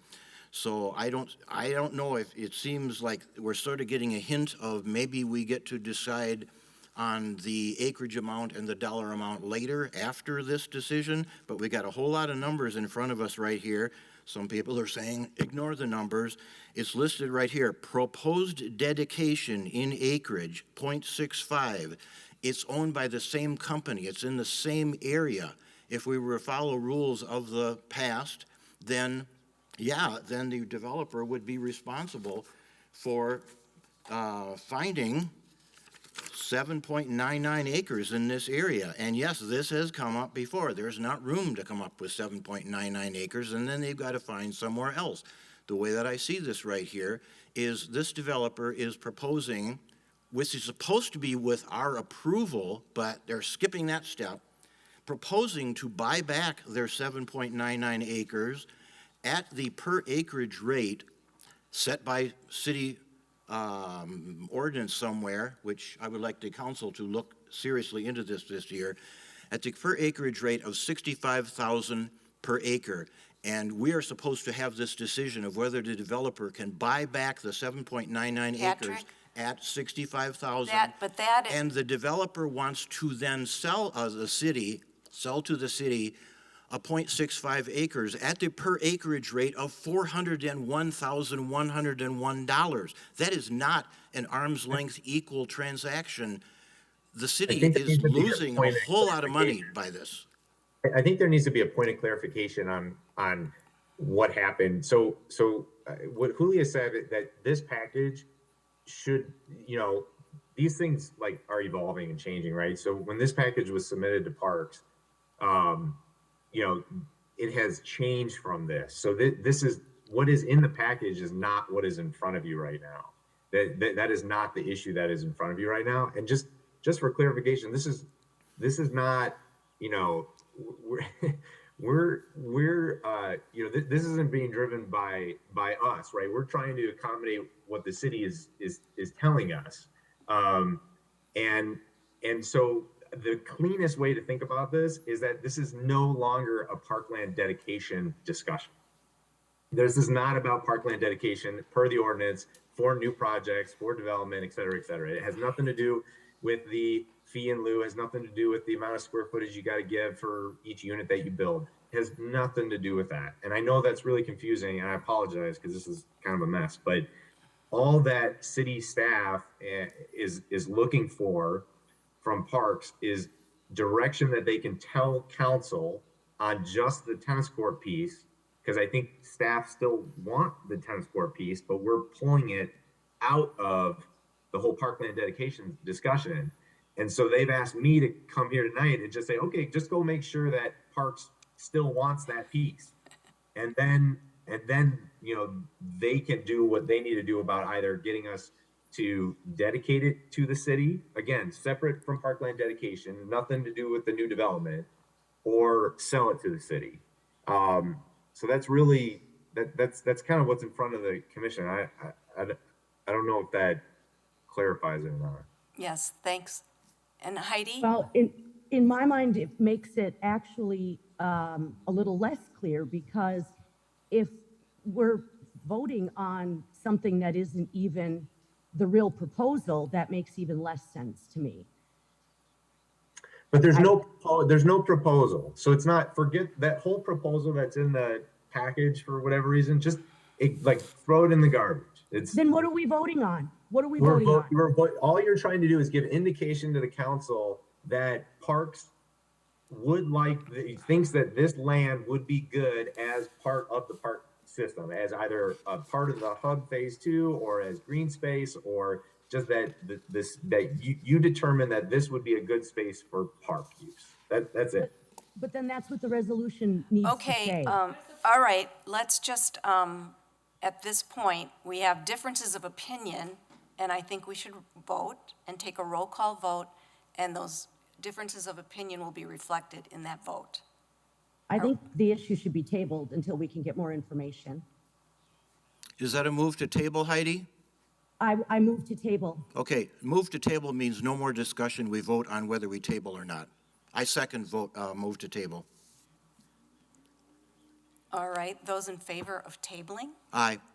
Aye. And those opposed? Opposed? Nay. Nay. Opposed? Okay, Good try. so now the motion is in place? We're back to discussion then? No, And- Can we restate the motion for yes, clarity too, please? please, go ahead. Oh, was yours, Julia? Was your motion? So the proposal is to accept the land, the 1.6 acre as a land dedicated to the city. I don't think that's the question accurately. I don't either.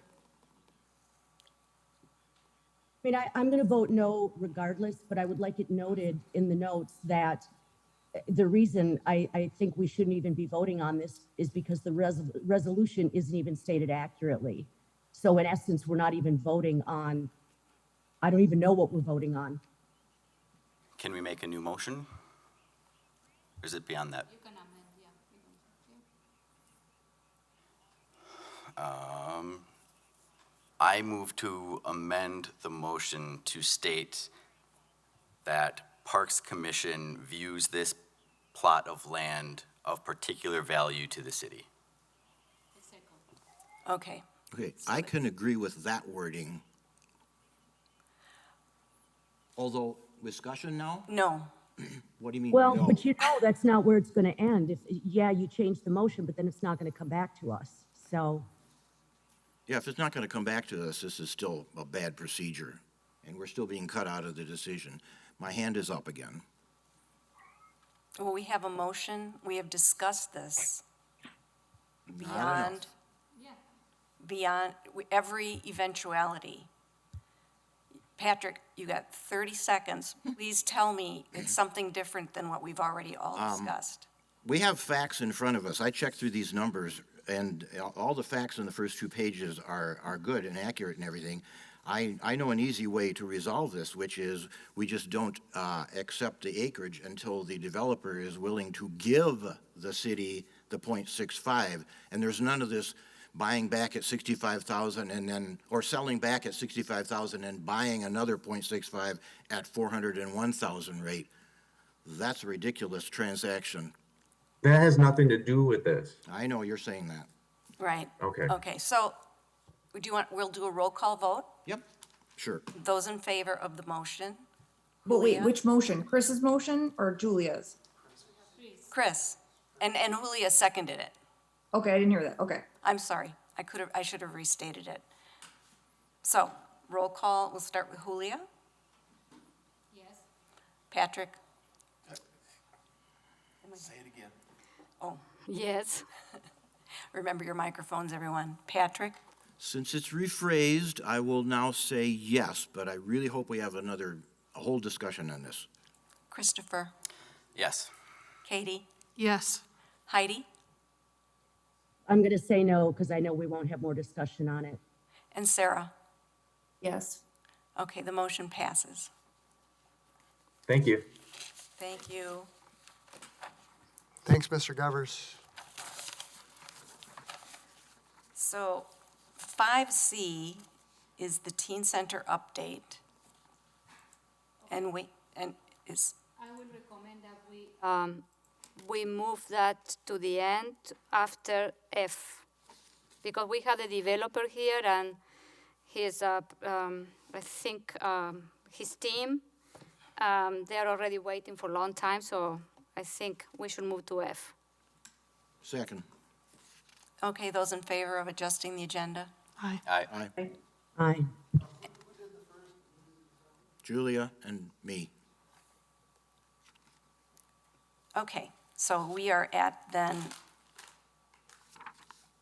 we have 5, D, E, and F, but you're here for F. So 5, so that everybody else is aware, 5D and 5E, we need to, those would be tabled then, correct? Somebody needs to make a motion, A motion to table is requested which by, Julia wanted to do, I think. Okay, I move to table action D and E to a further notice. Second. all right, everybody in favor, say. Aye. Any opposed? All right. So we are at 5, That was for both of them? yes, Okay. 5F. Scott, is there anything you want to say, or, I'll turn it over to Dan and Chris and Brian and their team for their presentation. I will clarify that, again, the action that we're going to be looking for from the Park Commission is the acceptance of the parkland, which they're going to propose to dedicate. okay, and we should have a motion for the final plat request, FP 2437-22. A motion and a second, looking for those? P-243622. I'll second. Okay, so now you can speak. Okay, all right, go ahead. Okay, good evening, everybody. Not much to present, just nothing's really changed since the last time we were up here, which is kind of a testament to how well we've been progressing through the city approval process and working with staff. We are at the final stages here and very excited to get started with the development of Fahey Fields here in the next month or so. And tonight, again, it's just going through park dedication and what we've shown before is consistent with what we're asking for again here tonight from the first time that we saw everybody. If you have any questions, feel free to ask.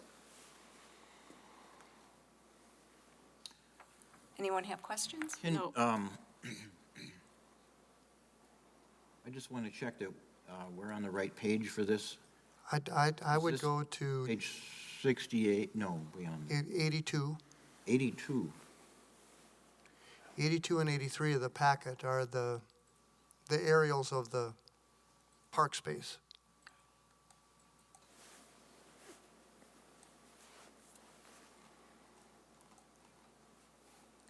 We had a lot of pages tonight.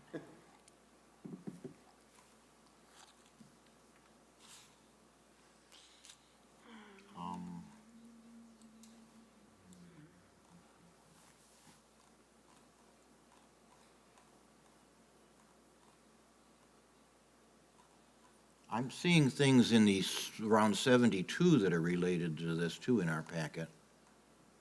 Okay, yeah. 72 is, 60-72.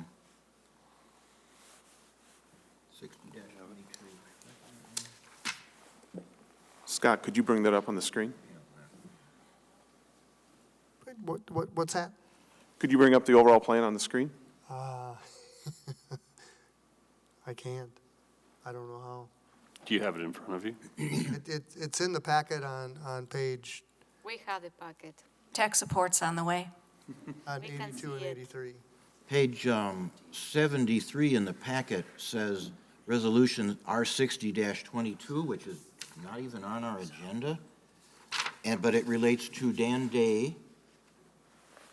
The engineer? That's me. And approval of final plat for Highland Reserve, which is this Highfield Reserve, yeah. Highfield Reserve. Yep. Highfield Reserve. So page 73? But I don't know about that resolution number.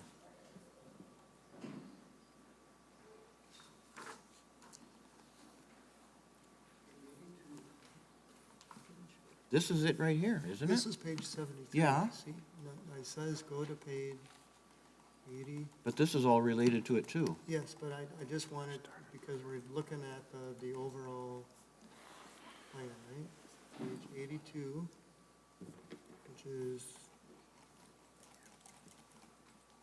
Okay, you just want to go to a certain page, but it's in Yes, the middle 80. of this. Well, Okay. it's All right. page 82 All right, I and can get to 82, yeah.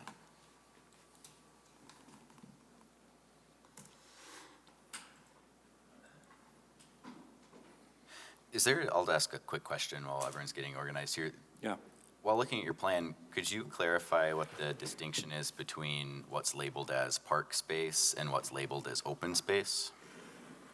I assume open space is privately owned? So the park space is what would be publicly dedicated for park.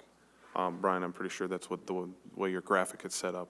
And then the open space is either going to be dedicated as public for stormwater management or for other private open space purposes, but I'm pretty sure they're mostly stormwater management.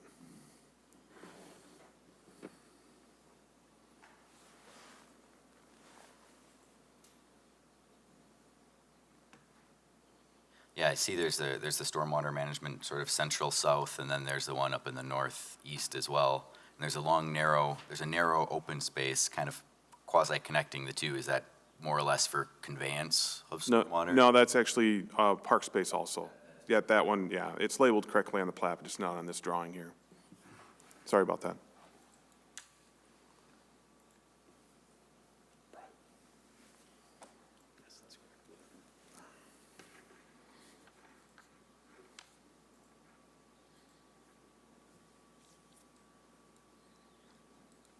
Any questions by anyone? No. No, okay. All those in favor? So we have a motion, a second. Yes. All those in favor of, Aye. Aye. Aye. any opposed? Question, what We vote. does R60-22 have to do with any of this? It's in our packet. Page 59 of at least the original packet. And it says, as I said, there, request by Dan Day, agent for Fahey Land, approval of final plat for Highfield Reserve. That's not on our agenda. That was the referral sheet. Well, that would usually be giving us the resolution to act on it. It's The there. referral sheet. See? Do you see it too? Yeah. Resolution it says I think that- R60-22. That No, is that one talking is about from- Crescent Crossing. I think Yeah. that's one of the it's a things we just different tabled. one. It doesn't say Crescent Yes. Crossing? It's got the same names but a different location. Is something typed wrong? No, It's the same memo, the same company, and Too many Virginia neighborhoods to keep track of. different. Yes. No, there's I've all got one unique back in here their on own way. Page Crescent Crossing 51 will says be, R-XX-22. Yeah, that's the one that was tabled. yeah. Yes, we'll that says Crescent Crossing. Then when we go Correct. to this next page, which, as I say, Highfield Reserve, it says R-60-22. Maybe it's some kind of typo or the numbers are mixed up or something. Yeah, unless they were lumped together, but Crescent Crossing we'll see in a month. We're working out the final details of that. I'm very excited about that, to get that one going. And tonight is just Highfield Reserve. We can try to move you to the front next time. And that would be, that would be great. For a price. That would be, We aren't park fees enough, or not? Like, get us there? No. Well, thank you. Thank you, I Okay, appreciate it. thank you. Thank you for Have a good evening. Bye. All right, item 5G is Resolution R43-22, approving new playground and swing set structures for Hillside Heights Park. Can we go back to Wade and the teen Oh. center update? I was ready, at least once a meeting, I lose where I'm supposed to be. And we are waiting to hear from Wade. I'm sorry, Wade, go ahead. What page do we go for that? That, So that was a last minute submittal by our consultant. She was on vacation and we didn't get an update from her. It's just a very brief update. I can share a screen and then send the update to the commission after the meeting if you wish to see that. So I can just get through that very quickly.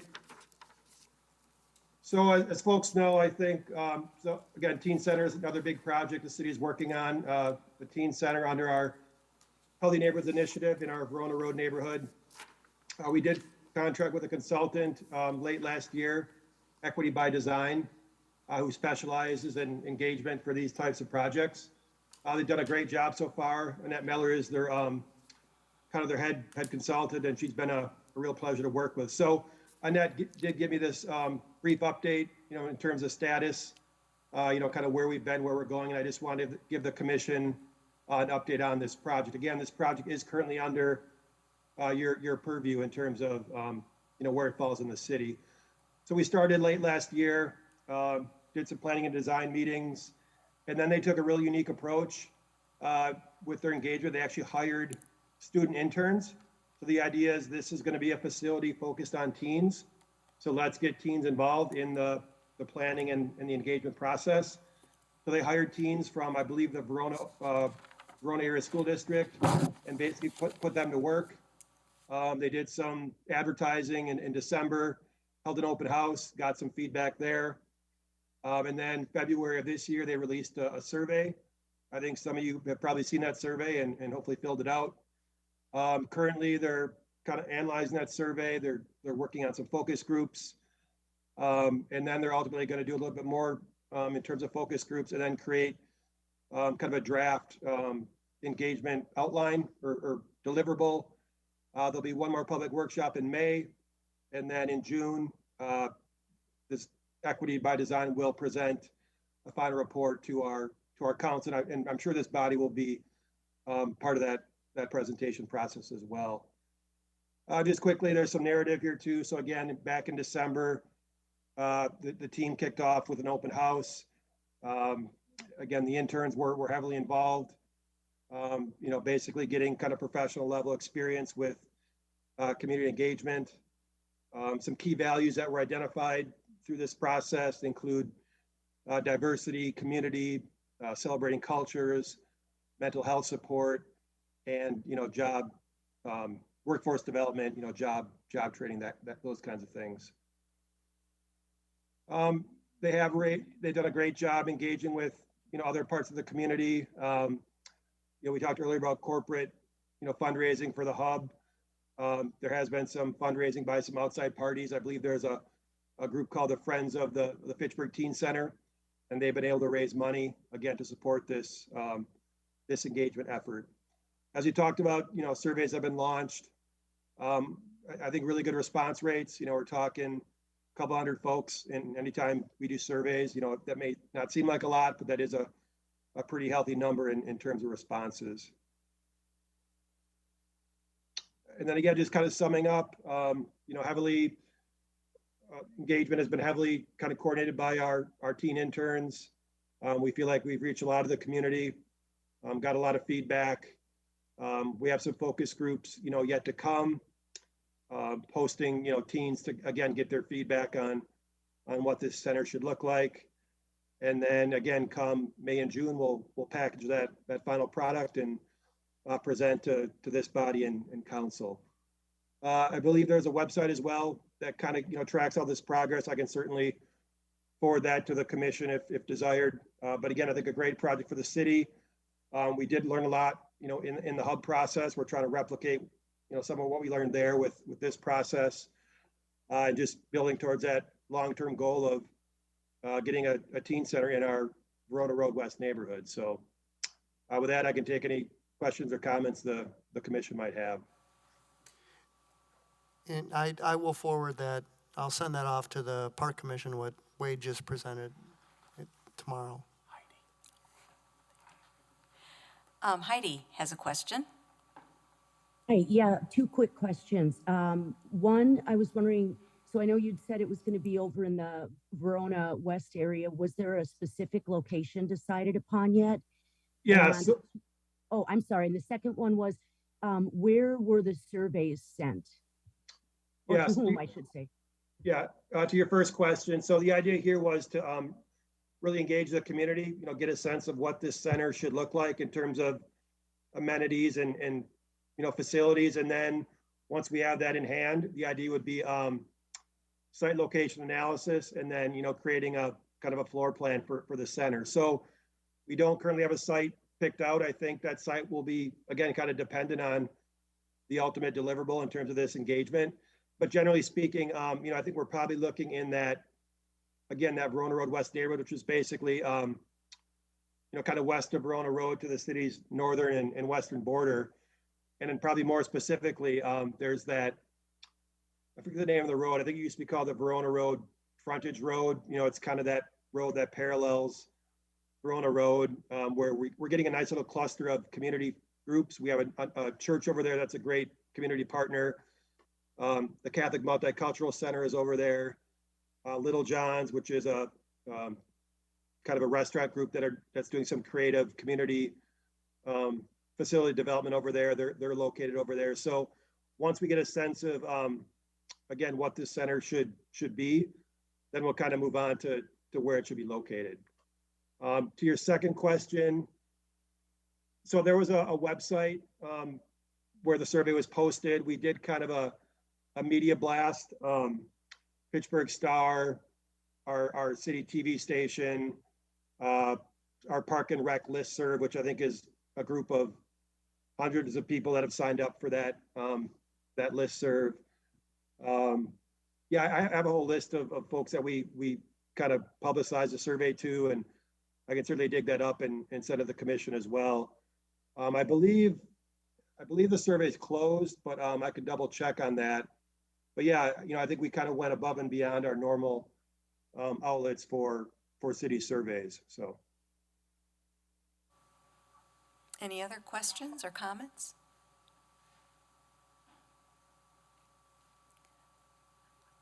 Looks like we are plumb out of questions, so. Thank you, Wade. Thanks so much, Wade. Sure. Yep.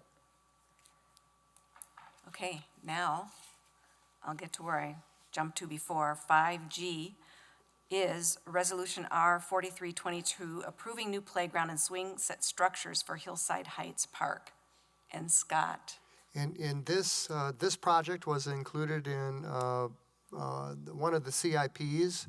And typically what we'll do is we'll go out and do an RFP, and we were able to receive 7 proposals for this playground design in swing set. And then what I did is I conducted a community survey. We did end up with 17 voters, if you would. And then the highest proposal number 3 was the highest vote getter with 21 points, and the proposal number 2 received. Yes, they had the same number, that's right. So there is going to be a decision that the Park Commission is going to have to make here. I will tell you that proposal number 2 did receive 5 first-place votes, and proposal number 3 received 4. So the question is between page 92 of your packet and page 93 of your packet. And again, both of these received the same total number of points, with proposal number 2 receiving 5 first place and proposal number 3 receiving 4. Patrick? How does this work, Scott? You got 17 votes, that means 17 people, but you got 21 points for number 2 and number 3? Yep, what I did is I asked for the top 3 proposals. How'd you get 21 points out of 17 voters? If proposal number 1 received a first place vote, I gave them 3. Oh, okay. If You had a proposal- waiting on it. Yeah, right, Okay. right. So we had a total of 17 voters, and they ranked their top 3. So every first place vote that a proposal received, that was worth 3 points.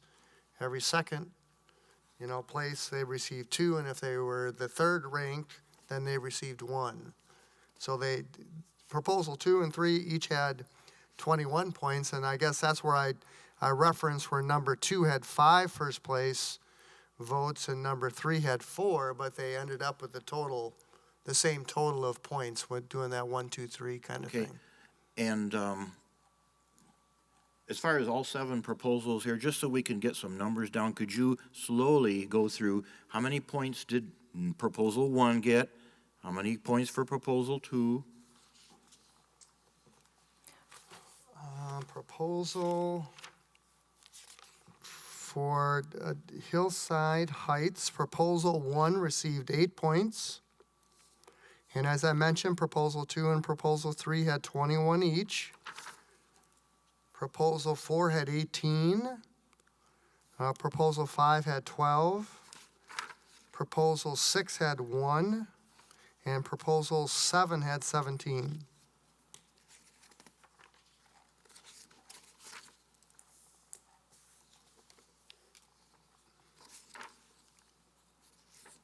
Any thoughts to express about the various options? I mean, I apologize that it ended up a tie. Typically, what'll happen is the Park Commission will kind of go with the neighborhood, but, yeah, it's We close. do have the option to go a different way. oh, mercy. Yeah, and then and explain that to the neighbors. On your bid tab sheet, well, actually on the pictures right here, I could not figure out, I'll go backwards. Well, proposal number 7, whose is that? The page doesn't have anybody's name on it. It's either Northland, I figured out the others, but it's either Borland Recreation or Northland Recreation. There's 2 of them that don't have a name on their design. I apologize. Number 7 is one of them. And really independent And of the number name. 5. Yeah, independent of the name, it's really the proposal that you're voting on, not, Well, proposal 7 has 17 votes. That's kind of high, but I don't know whose that is. It says Northland at the bottom, Where? in the green oval. On number 7? Yes, at the very bottom, Show Right. me. right here. Well, proposal 7 is here. Ah, mine got cut off. Okay. So, the point of doing the survey, of course, is to go take those opinions into account. And although there were some close counts, we have 2 at 21. So I would like to propose that we decide between those 2 top vote getters. And as Scott has written in his description, if the only difference is that one received 5 first place and the other 4 first place. So number 2, in all absolutes, has the highest marks, followed very closely by number 3.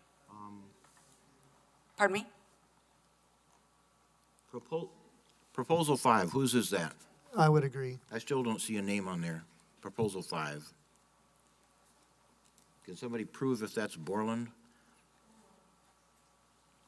I'm looking at the packet even now, and I don't see a name. Scott? Proposal 5 in the top left corner says Lee Recreation. Am I on the wrong one for, It also has. Proposal 3 is Lee Recreation, and then proposal oh, 2. I ended up going to the wrong one. I apologize for that one, definitely. No wonder. So which one are the one that we are, proposal, which number, so we can vote? Yeah. With proposal number 2 receiving 5 first place votes and proposal number 3 receiving 4. So the neighbors, I guess I would view as proposal number 2 as their top proposal. I know they both have the total number of points the same, but proposal 2 did receive 1 more first place vote than proposal number 3. I would also point out that the lower scored ones also have much longer lead times, which is another factor. Right, and I was looking at that lead time too and kind of going through the thing and figuring this is a long time. I didn't like, for example, number 1, and it only got 8 votes and things like that. And altogether, for me, I actually like number 4 better. It got 18 votes, which is fairly close to 21 votes of 2 and 3. That's why I wanted all the counts on all of them. And Scott, in the future, could you put the vote count on the graph sheet? So we don't. And Heidi, you have a question or comment?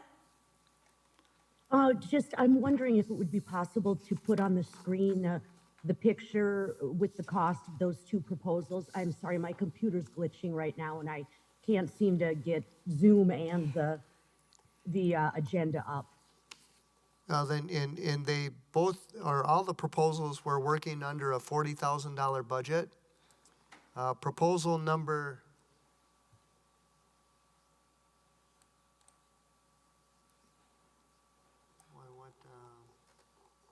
there is a bid tab on page 98.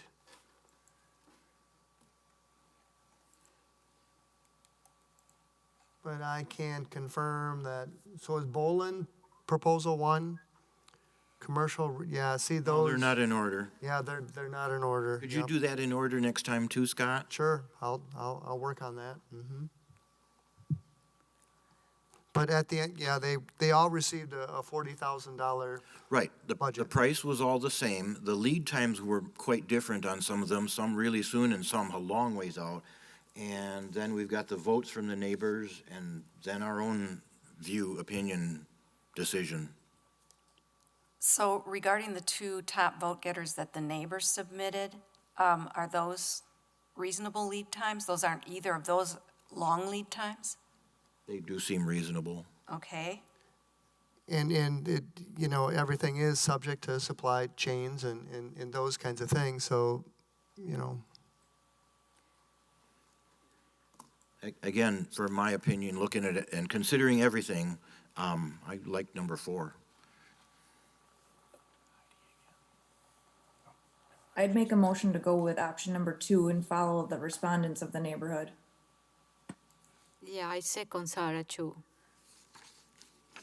Okay, the motion is to approve Option. proposal number 2 for the Hillside Heights Park. And just a point of discussion for me, I thought proposal 2 from Gerber there was a little bit light on features. Who knows why they voted on this and such, what their thinking was. It is also the least expensive option of all of them, so. I'm discounting the price. They're all 40,000 or just slightly less, so discounting that factor. But I thought 2 didn't have much in it. Eye of the beholder. Okay, we have the motion, the second, for proposal number 2. Those in favor? Aye. Aye. Any opposed? No. Okay, Patrick, I voted no, just because I like 4 better. okay. And now, Agenda 5H, Resolution R 4222. This is the new playground and swing set for McGaw Park and Fahey Fields, or Fahey addition to McGaw. Now I can finally be on the right pictures. I'm sorry, everybody. Okay, again, Scott, slowly, the vote count. Well, let me, can we get These- a motion and a, Okay. I move approval of resolution R-42-22. Do we have a second? Second. Chris, okay? Okay. So a summary, we did receive 27 votes for this one, with proposal number 7 receiving 44. Second place was proposal number 6 that had 39. A little slower, start over. Proposal number 7 received 44. Oh, my gosh. Proposal 6 had 39. Proposal 1 had 34.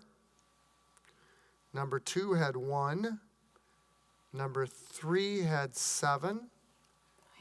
4 had 7. 5 had 17. 6 had 39. And 7 had 44. Okay, and number 1 is, let me check, maybe it's on the screen here, because my printed picture doesn't have a name. I'm gonna jump ahead. I think we have a winner, so we should follow that. Yeah, we have a clear winner with 44 points for proposal 7. And it does look Just very to get fun. this straight, number 1, okay, it says Miracle on the bottom, but there's no bidder named Miracle. That could be, the bidder might be different than the provider of the equipment. Well, okay, relating proposal 1, right now it is not attached, linked to which one in the bid tab sheet it is. Is proposal 1, is that the first one listed, Borland Recreation? I can't confirm that. Yeah. Proposal number 1 is Miracle Recreation. You think it is? Yeah, no, it's there, it's there. You see it? Oh, okay. That's the Right, not the, There it is, yeah. not the company, right. Boy, this is. Boy, I thought this was gonna be a lot easier than this. Yeah. Well, I mean, in So particular, is Can that I make a Borland or motion not? to move forward with We don't proposal know. number 7 and follow the respondents' wishes? I also think it looks nice. yeah. I'll second. Okay, we have the motion and the second for R 42-22, which is to select that which was voted upon by the neighborhood, which is number 7. Those in favor? Okay, I do have a serious Aye. question. Serious Opposed? question. I have a serious question. How about? Why is the McGaw 60,000 when all of the other parks, including the Hillside Heights and all the other ones that we've ever discussed, 40,000? We wanted to make it a little bit bigger. Okay, Okay, I wanted to know. so we are I voted now- yes in case anybody. Okay, I want to remind you this 8:30, so please, Yeah, let's move on, Yeah. because I have been up since 6 o'clock. 5I, Resolution R 31-22, approving the spring tree planting plan. Do we have a motion to approve? I move approval. A second? I'll second. Okay, Scott, is there anything you'd like to go over with us? Just a quick review of my agenda comments. We're gonna be planting 159 trees. We did receive 5 proposals, with SRB being the lowest proposal. Okay. So by virtue of this, the motion, it was to approve via SRB. Is that correct, Scott? Correct, That, correct. Yep. what, our motion will encompass what you're looking for as SRV? Yep. All right. Yep. All those in favor? Aye. Any opposed? That motion has passed. And we have 5J, the 2023 to 2032 CIP update. And what I wanted to do is certainly last month, the Park Commission reviewed the CIP proposals, and you did approve those. What I did do after talking with Joran at the Parks Department, we did make some adjustments, which I did submit. That was due on Wednesday, but I wanted to make sure that the Park Commission was aware of those, and certainly that you're in agreement with them, because certainly if there's a project on here that I've added that you don't want to see, I can let the finance department know that we're going to take that project off. The memo that I included, which is on page 157, in 2023 for McGaw Park, the pedestrian crossing, that was already included. I did add for 2024 pickleball parking lot and paths for $400,000. It was not on my memo, but I did propose in 2025 the shelter bathroom as part of that site plan for $600,000. Then in 2026, instead of 2025, was $175,000 for the tennis courts. In McKee, I added for 2023 the basketball court redo on the south end. That's in rough shape. Then in 6259, the reoccurring park system improvements, I did include, but I didn't put on your list here, 2023 at Hugo Jamestown Park. We've got the shelter and the baseball diamond, and we're proposing to put two path lighting, 2 path lights there for $10,000.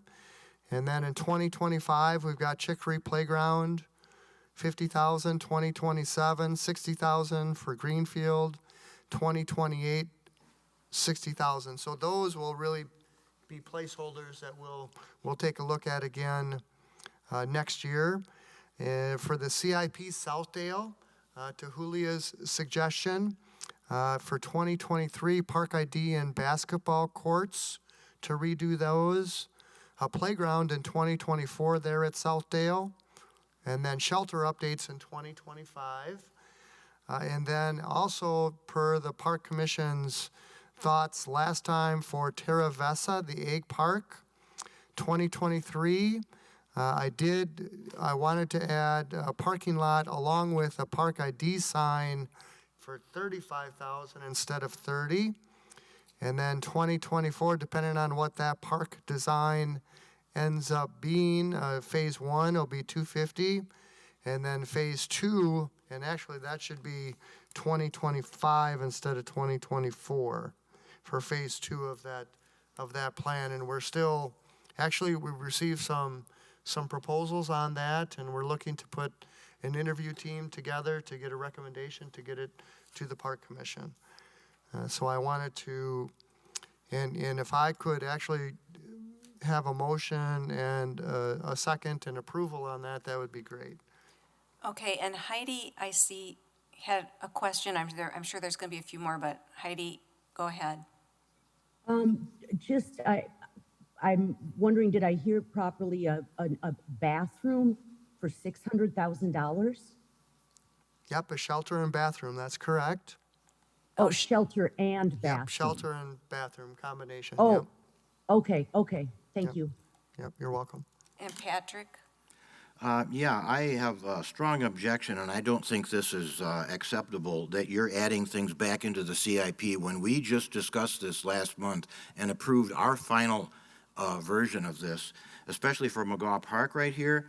I have several questions about this. Pedestrian crossings, where pedestrian crossings? That was included last month, approved last month. Those are. No, I have the CIP right here in front of me for McGaw Park right here, and it says nothing about pedestrian crossings. So what pedestrian crossing are you proposing to add into the next year when we just already approved our version of next year in the last meeting? Yeah, the access road that comes from Lacey Park up to the. What Lacey Or Park? Lacey Road, excuse me, from Lacey Road up to the pickleball courts, the park, you know, that access road.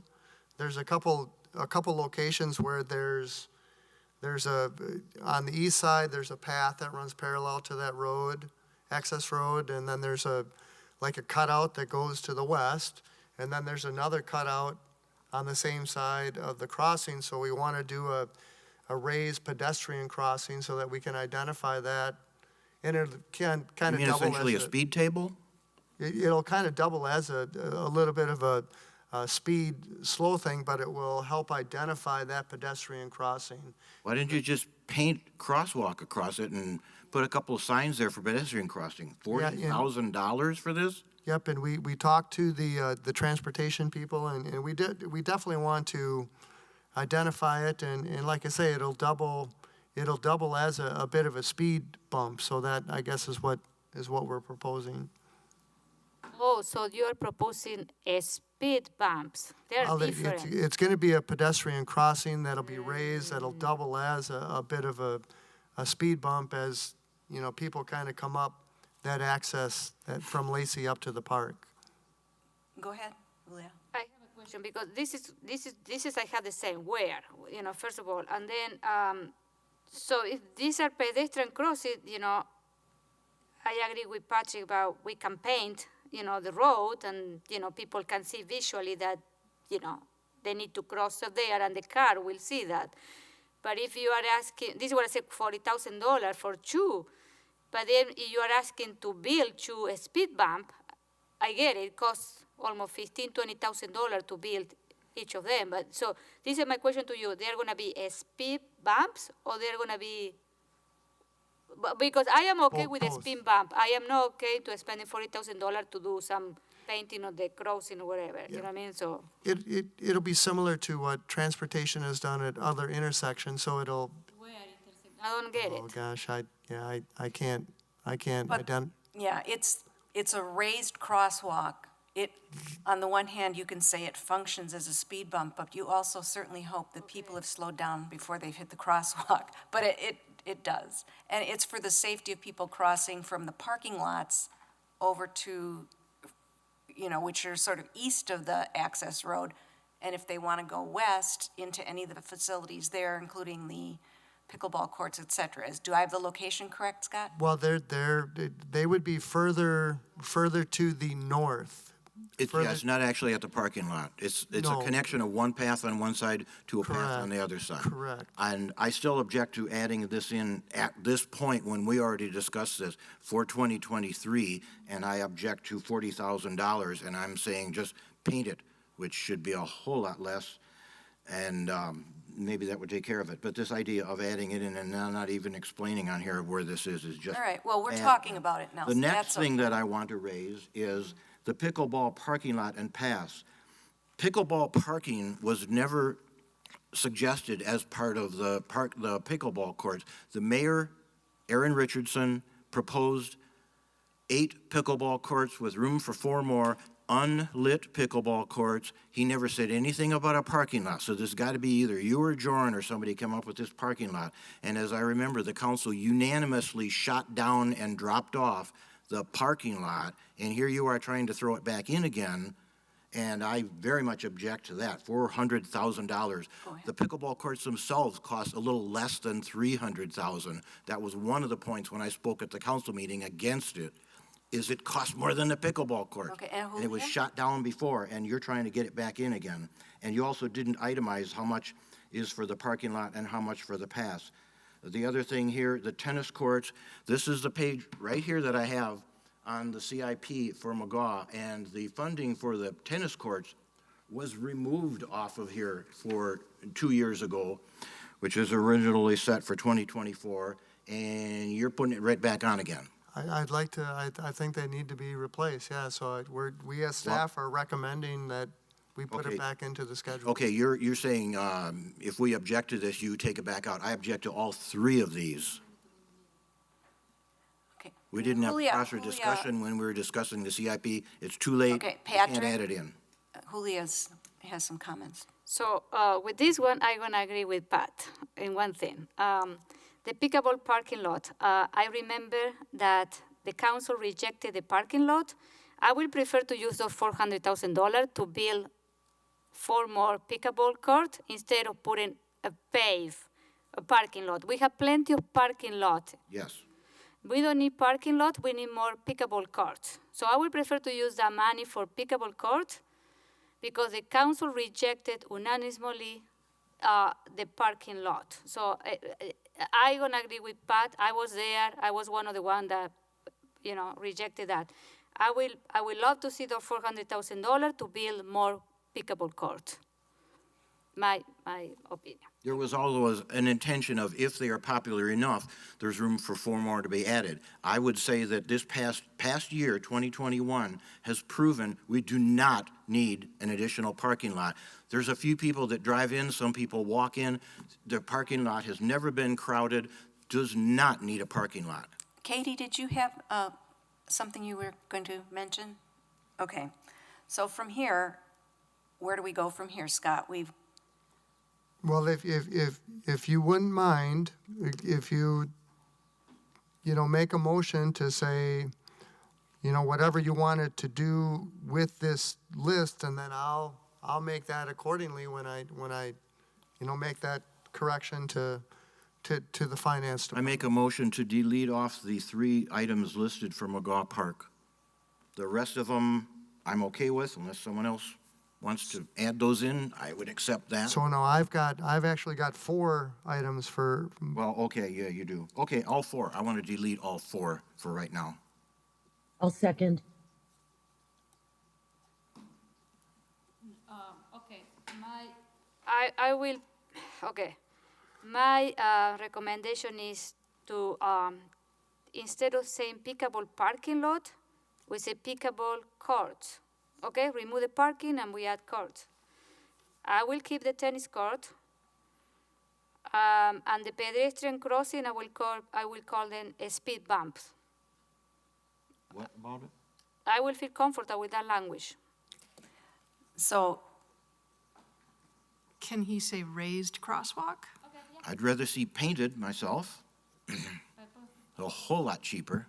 And it could always be put as it's called, in terminology of the traffic people, a speed table. okay. So we had, the motion in the second was to delete everything. Okay, I'm going to revise my motion, if this is acceptable. Sure. That we adjust the pedestrian crossing to be painted for now and see how that works, with signs at both sides warning that it's a pedestrian crossing. That's been done in other places. Whole lot cheaper. Delete the pickleball parking lot because it's been proven we don't need it. Whatever pass you have in mind right there, that goes too. Tennis courts, the council already took that off of the funding a couple years ago, so I would say that stays off.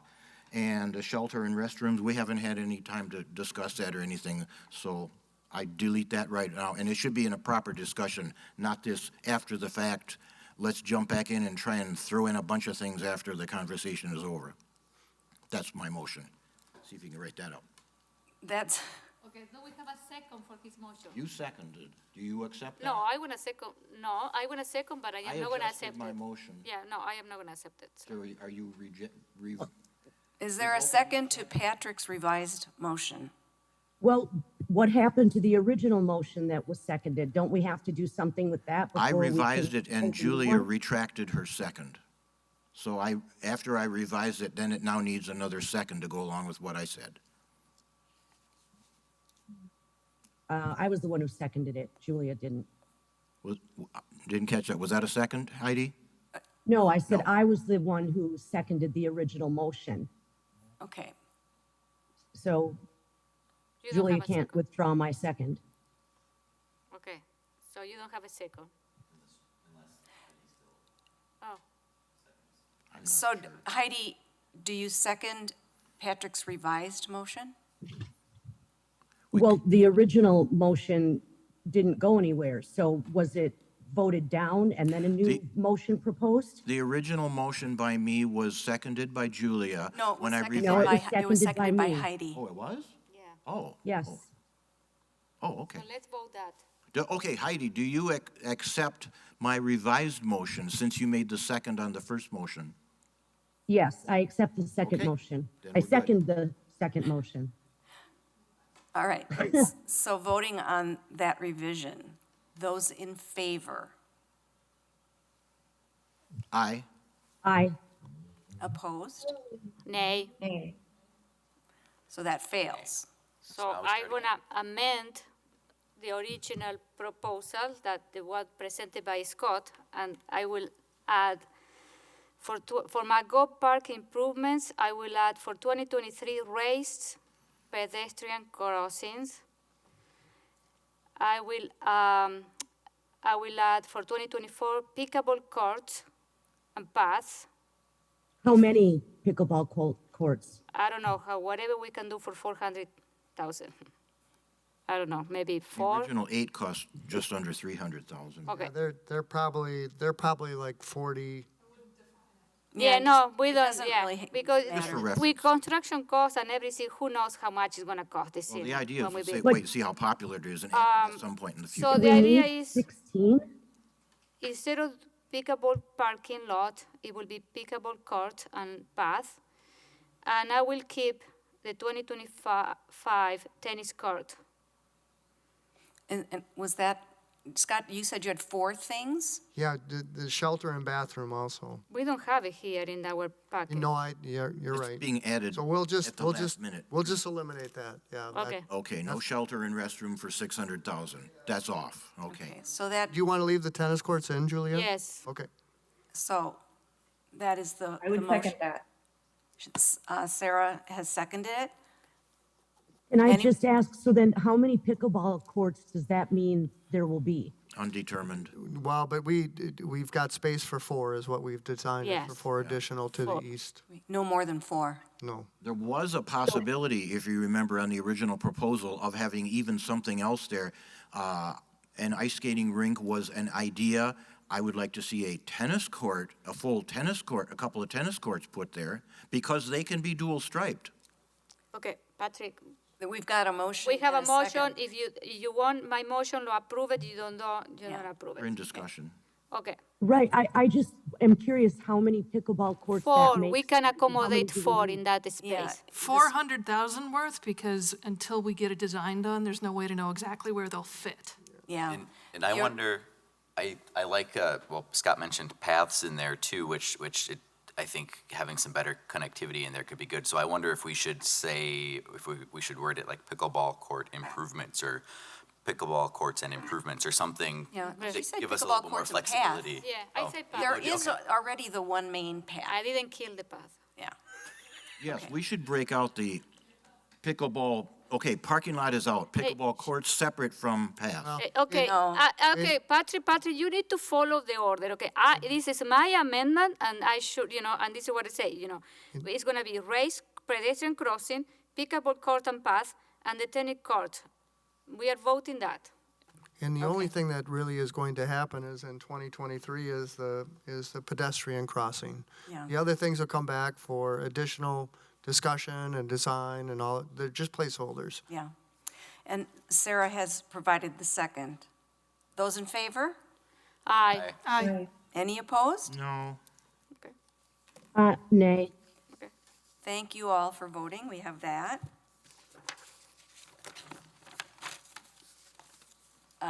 6A, drinking fountain at Sunnyside Park. Yes, the dog park advocates have indicated that they'd be interested in having a drinking fountain at the dog park.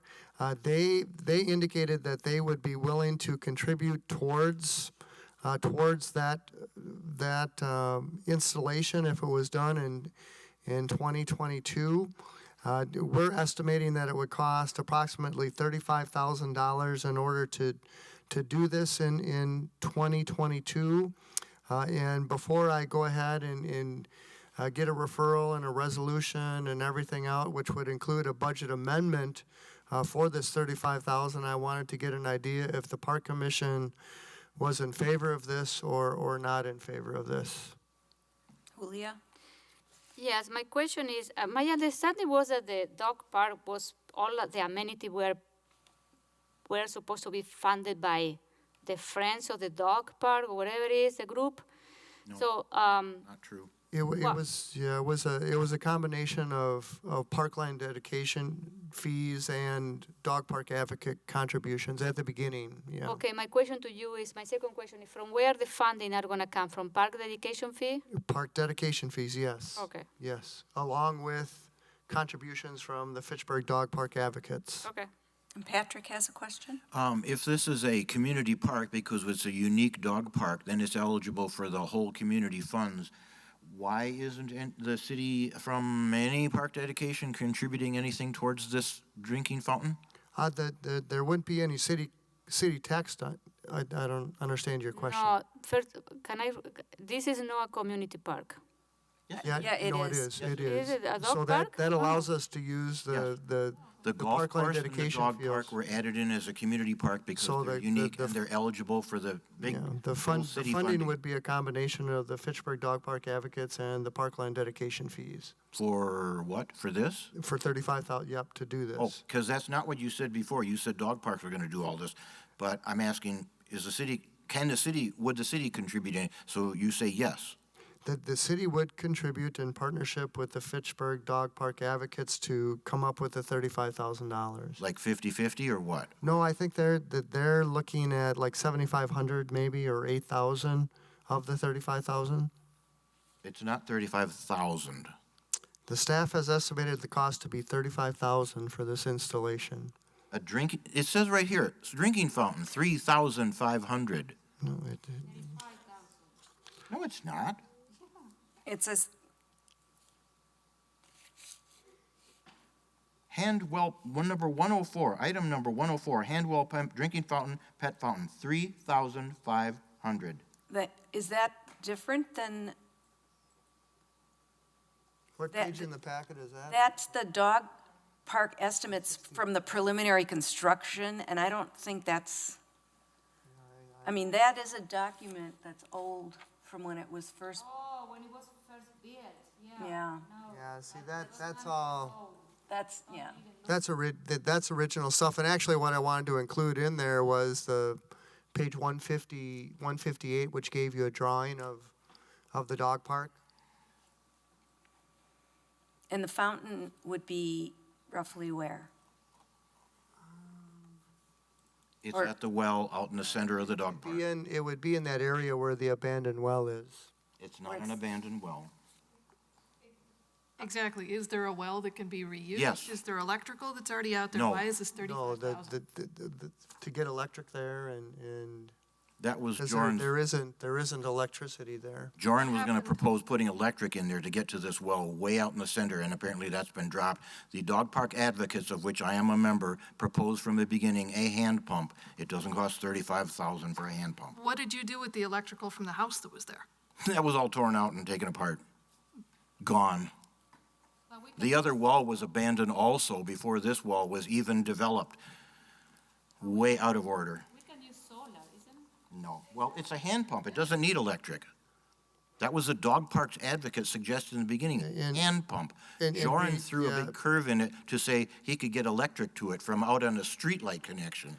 Well, And then he and dropped to that staff recommendation, in order to, because you have to test it, and then in order to, at times, you may have to flush the well, if you would. So then, in order to flush it, it's easier to have electric there, to have an electric pump and flush it. So that was, and if if we're not interested in it, that's fine. We won't pursue it. I would question what Dane County does with their parks in Dane County parks, because I know there's hand pump wells. They work just fine. In talking with them, they're moving to electric because the the hand pumps are just difficult to maintain. Well, in and Lake Farms Park, there's test. one way out to the north that is way far away from electric, and it's a hand pump. Works All right, fine. so for tonight, we are in disagreement of what to do and how to do it, but I don't think that anybody's saying no to a drinking fountain, but It's just a point at of, this point, let's, Well, it's a discussion item. do we need to, if we're not ready to vote on anything in particular, we could just revisit this and study And more that really details? that's really the idea of a discussion, potential action. So we're discussing it, and what I'm hearing is the Park Commission would be interested in additional information and why we're proposing it and all of those kinds of things. I'm interested in it going ahead, and I'm hearing that the city would fund it 50% Well, with the dog park advocates. let's, Let me let take, Scott work on some more yep, things. take the information I received and bring it back. Okay, Thank you. 3,500. okay, and 6B is the Dolly Conservancy Management Work update. And this too is a discussion, potential action. We do have a volunteer who's working on the Dowell Conservancy woodlot. And we're very interested to see if we couldn't get a management plan for that woodlot. And I'm asking if the Park Commission is interested in that. I would ask if the Tree Advisory Committee would take it under advisement and see if they couldn't come up with a potential wood management plan, which we then in turn could bring to the Park Commission to see how they feel about it, and then take it to the neighborhood to see how they feel about it, and then at the end of the day, implement a management plan for the Dowley Conservancy. That's on page 160. Page 160. I don't see any objection to anything that you've just suggested. Sounds like what we should be doing. So, I mean, you really wouldn't need a vote? Are you, If you could give me a vote that it sounds like a good idea, and then I could ask the Tree Advisory Committee to take a closer look all at right. it. Okay. Do we have a motion to say it sounds like a good idea? Motion, sounds like a good idea. A second? Seconded. You're voting for a wood management plan and in a different. I don't go to Dolly. Well, exactly. Jeez. All right. Those in favor of the good idea of Well, the who Dolly? seconded that? I'm sorry. All That those in is- that favor is, of Aye. the good idea Dolly Conservancy Patrick. management work, say aye. Aye. Aye. Aye. All right, that has passed. Number 7 is our communications. Yep, Arbor Day proclamation and events I've included in your packet that Anna's put together. Mark Jones did provide the vet park update. I did include in your packet our annual report for 2021. And then, last but certainly not least, Sue Easterday and Christina have offered to be reappointed to the Park Commission, which is very noble, and we appreciate that. So I wanted to recognize that. Very good. 8 is our staff reports and updates. They're all there. Do you have any comments for us, Scott, on any of it? No? Do Let's we just have questions. Any questions? Nope. I will make a point here. It's not listed on our agenda, but it's kind of after the 4 staff reports that we do have this time the draft minutes of the Tree Advisory Committee, which we asked that these be included here. And I would like the other members to note how thorough and comprehensive another committee does their minutes, Yeah. as opposed frequently to ours. And there's other committees, commissions, and boards who do better minutes than ours. So I'm encouraging better detailed minutes for Park Commission. I'm gonna make a comment about that. The Park Commission meeting, the Park Department is pretty busy, and Scott is gonna enter to his busy month. So I don't think that they have the resource and the time to spend and do that. If you are willing to do that for Scott, and Scott can review it, I tried, that didn't work out. well, I think that one could be an option. But I prefer Scott spending the time managing the department and the park thing, I start writing like pages of minutes where I don't think that there is any issue with our minutes, the way they are. And my comment was to encourage more. So take it for what it's worth. All right, thank you. Future agenda items, we already know some will be coming back. Anything you want to add? Anyone? I just have Future a question agenda? about a future item. Scott, if you know when we might see some Stone and Prairie Park stuff. Yes, actually, EOR has put together two drafts, and I didn't want to, I could have put it on the agenda tonight, but we were full. So what I am going to do, Chris, is I'm going to ship those two drafts out to the Park Commission and ask you to take a look at them, and then in May, we'll grab any comments that the Park Commissioners may have, take them back to EOR and get a final draft that I can take out to the neighbors and get comments from them, and then we'll circle back with the Park Commission. So that's forthcoming. Along with the small-scale egg, we did receive 2 proposals on that park design, so we'll have a recommendation in May on who we might select to do that work. Thank you. All right, thank you. And our announcements for the next 2 commission meetings, May 5th, June 2nd. Motion to adjourn? Move to adjourn. Those in favor? Aye. Aye, it's 8:52. Thank you, everybody. Thank you. Bye.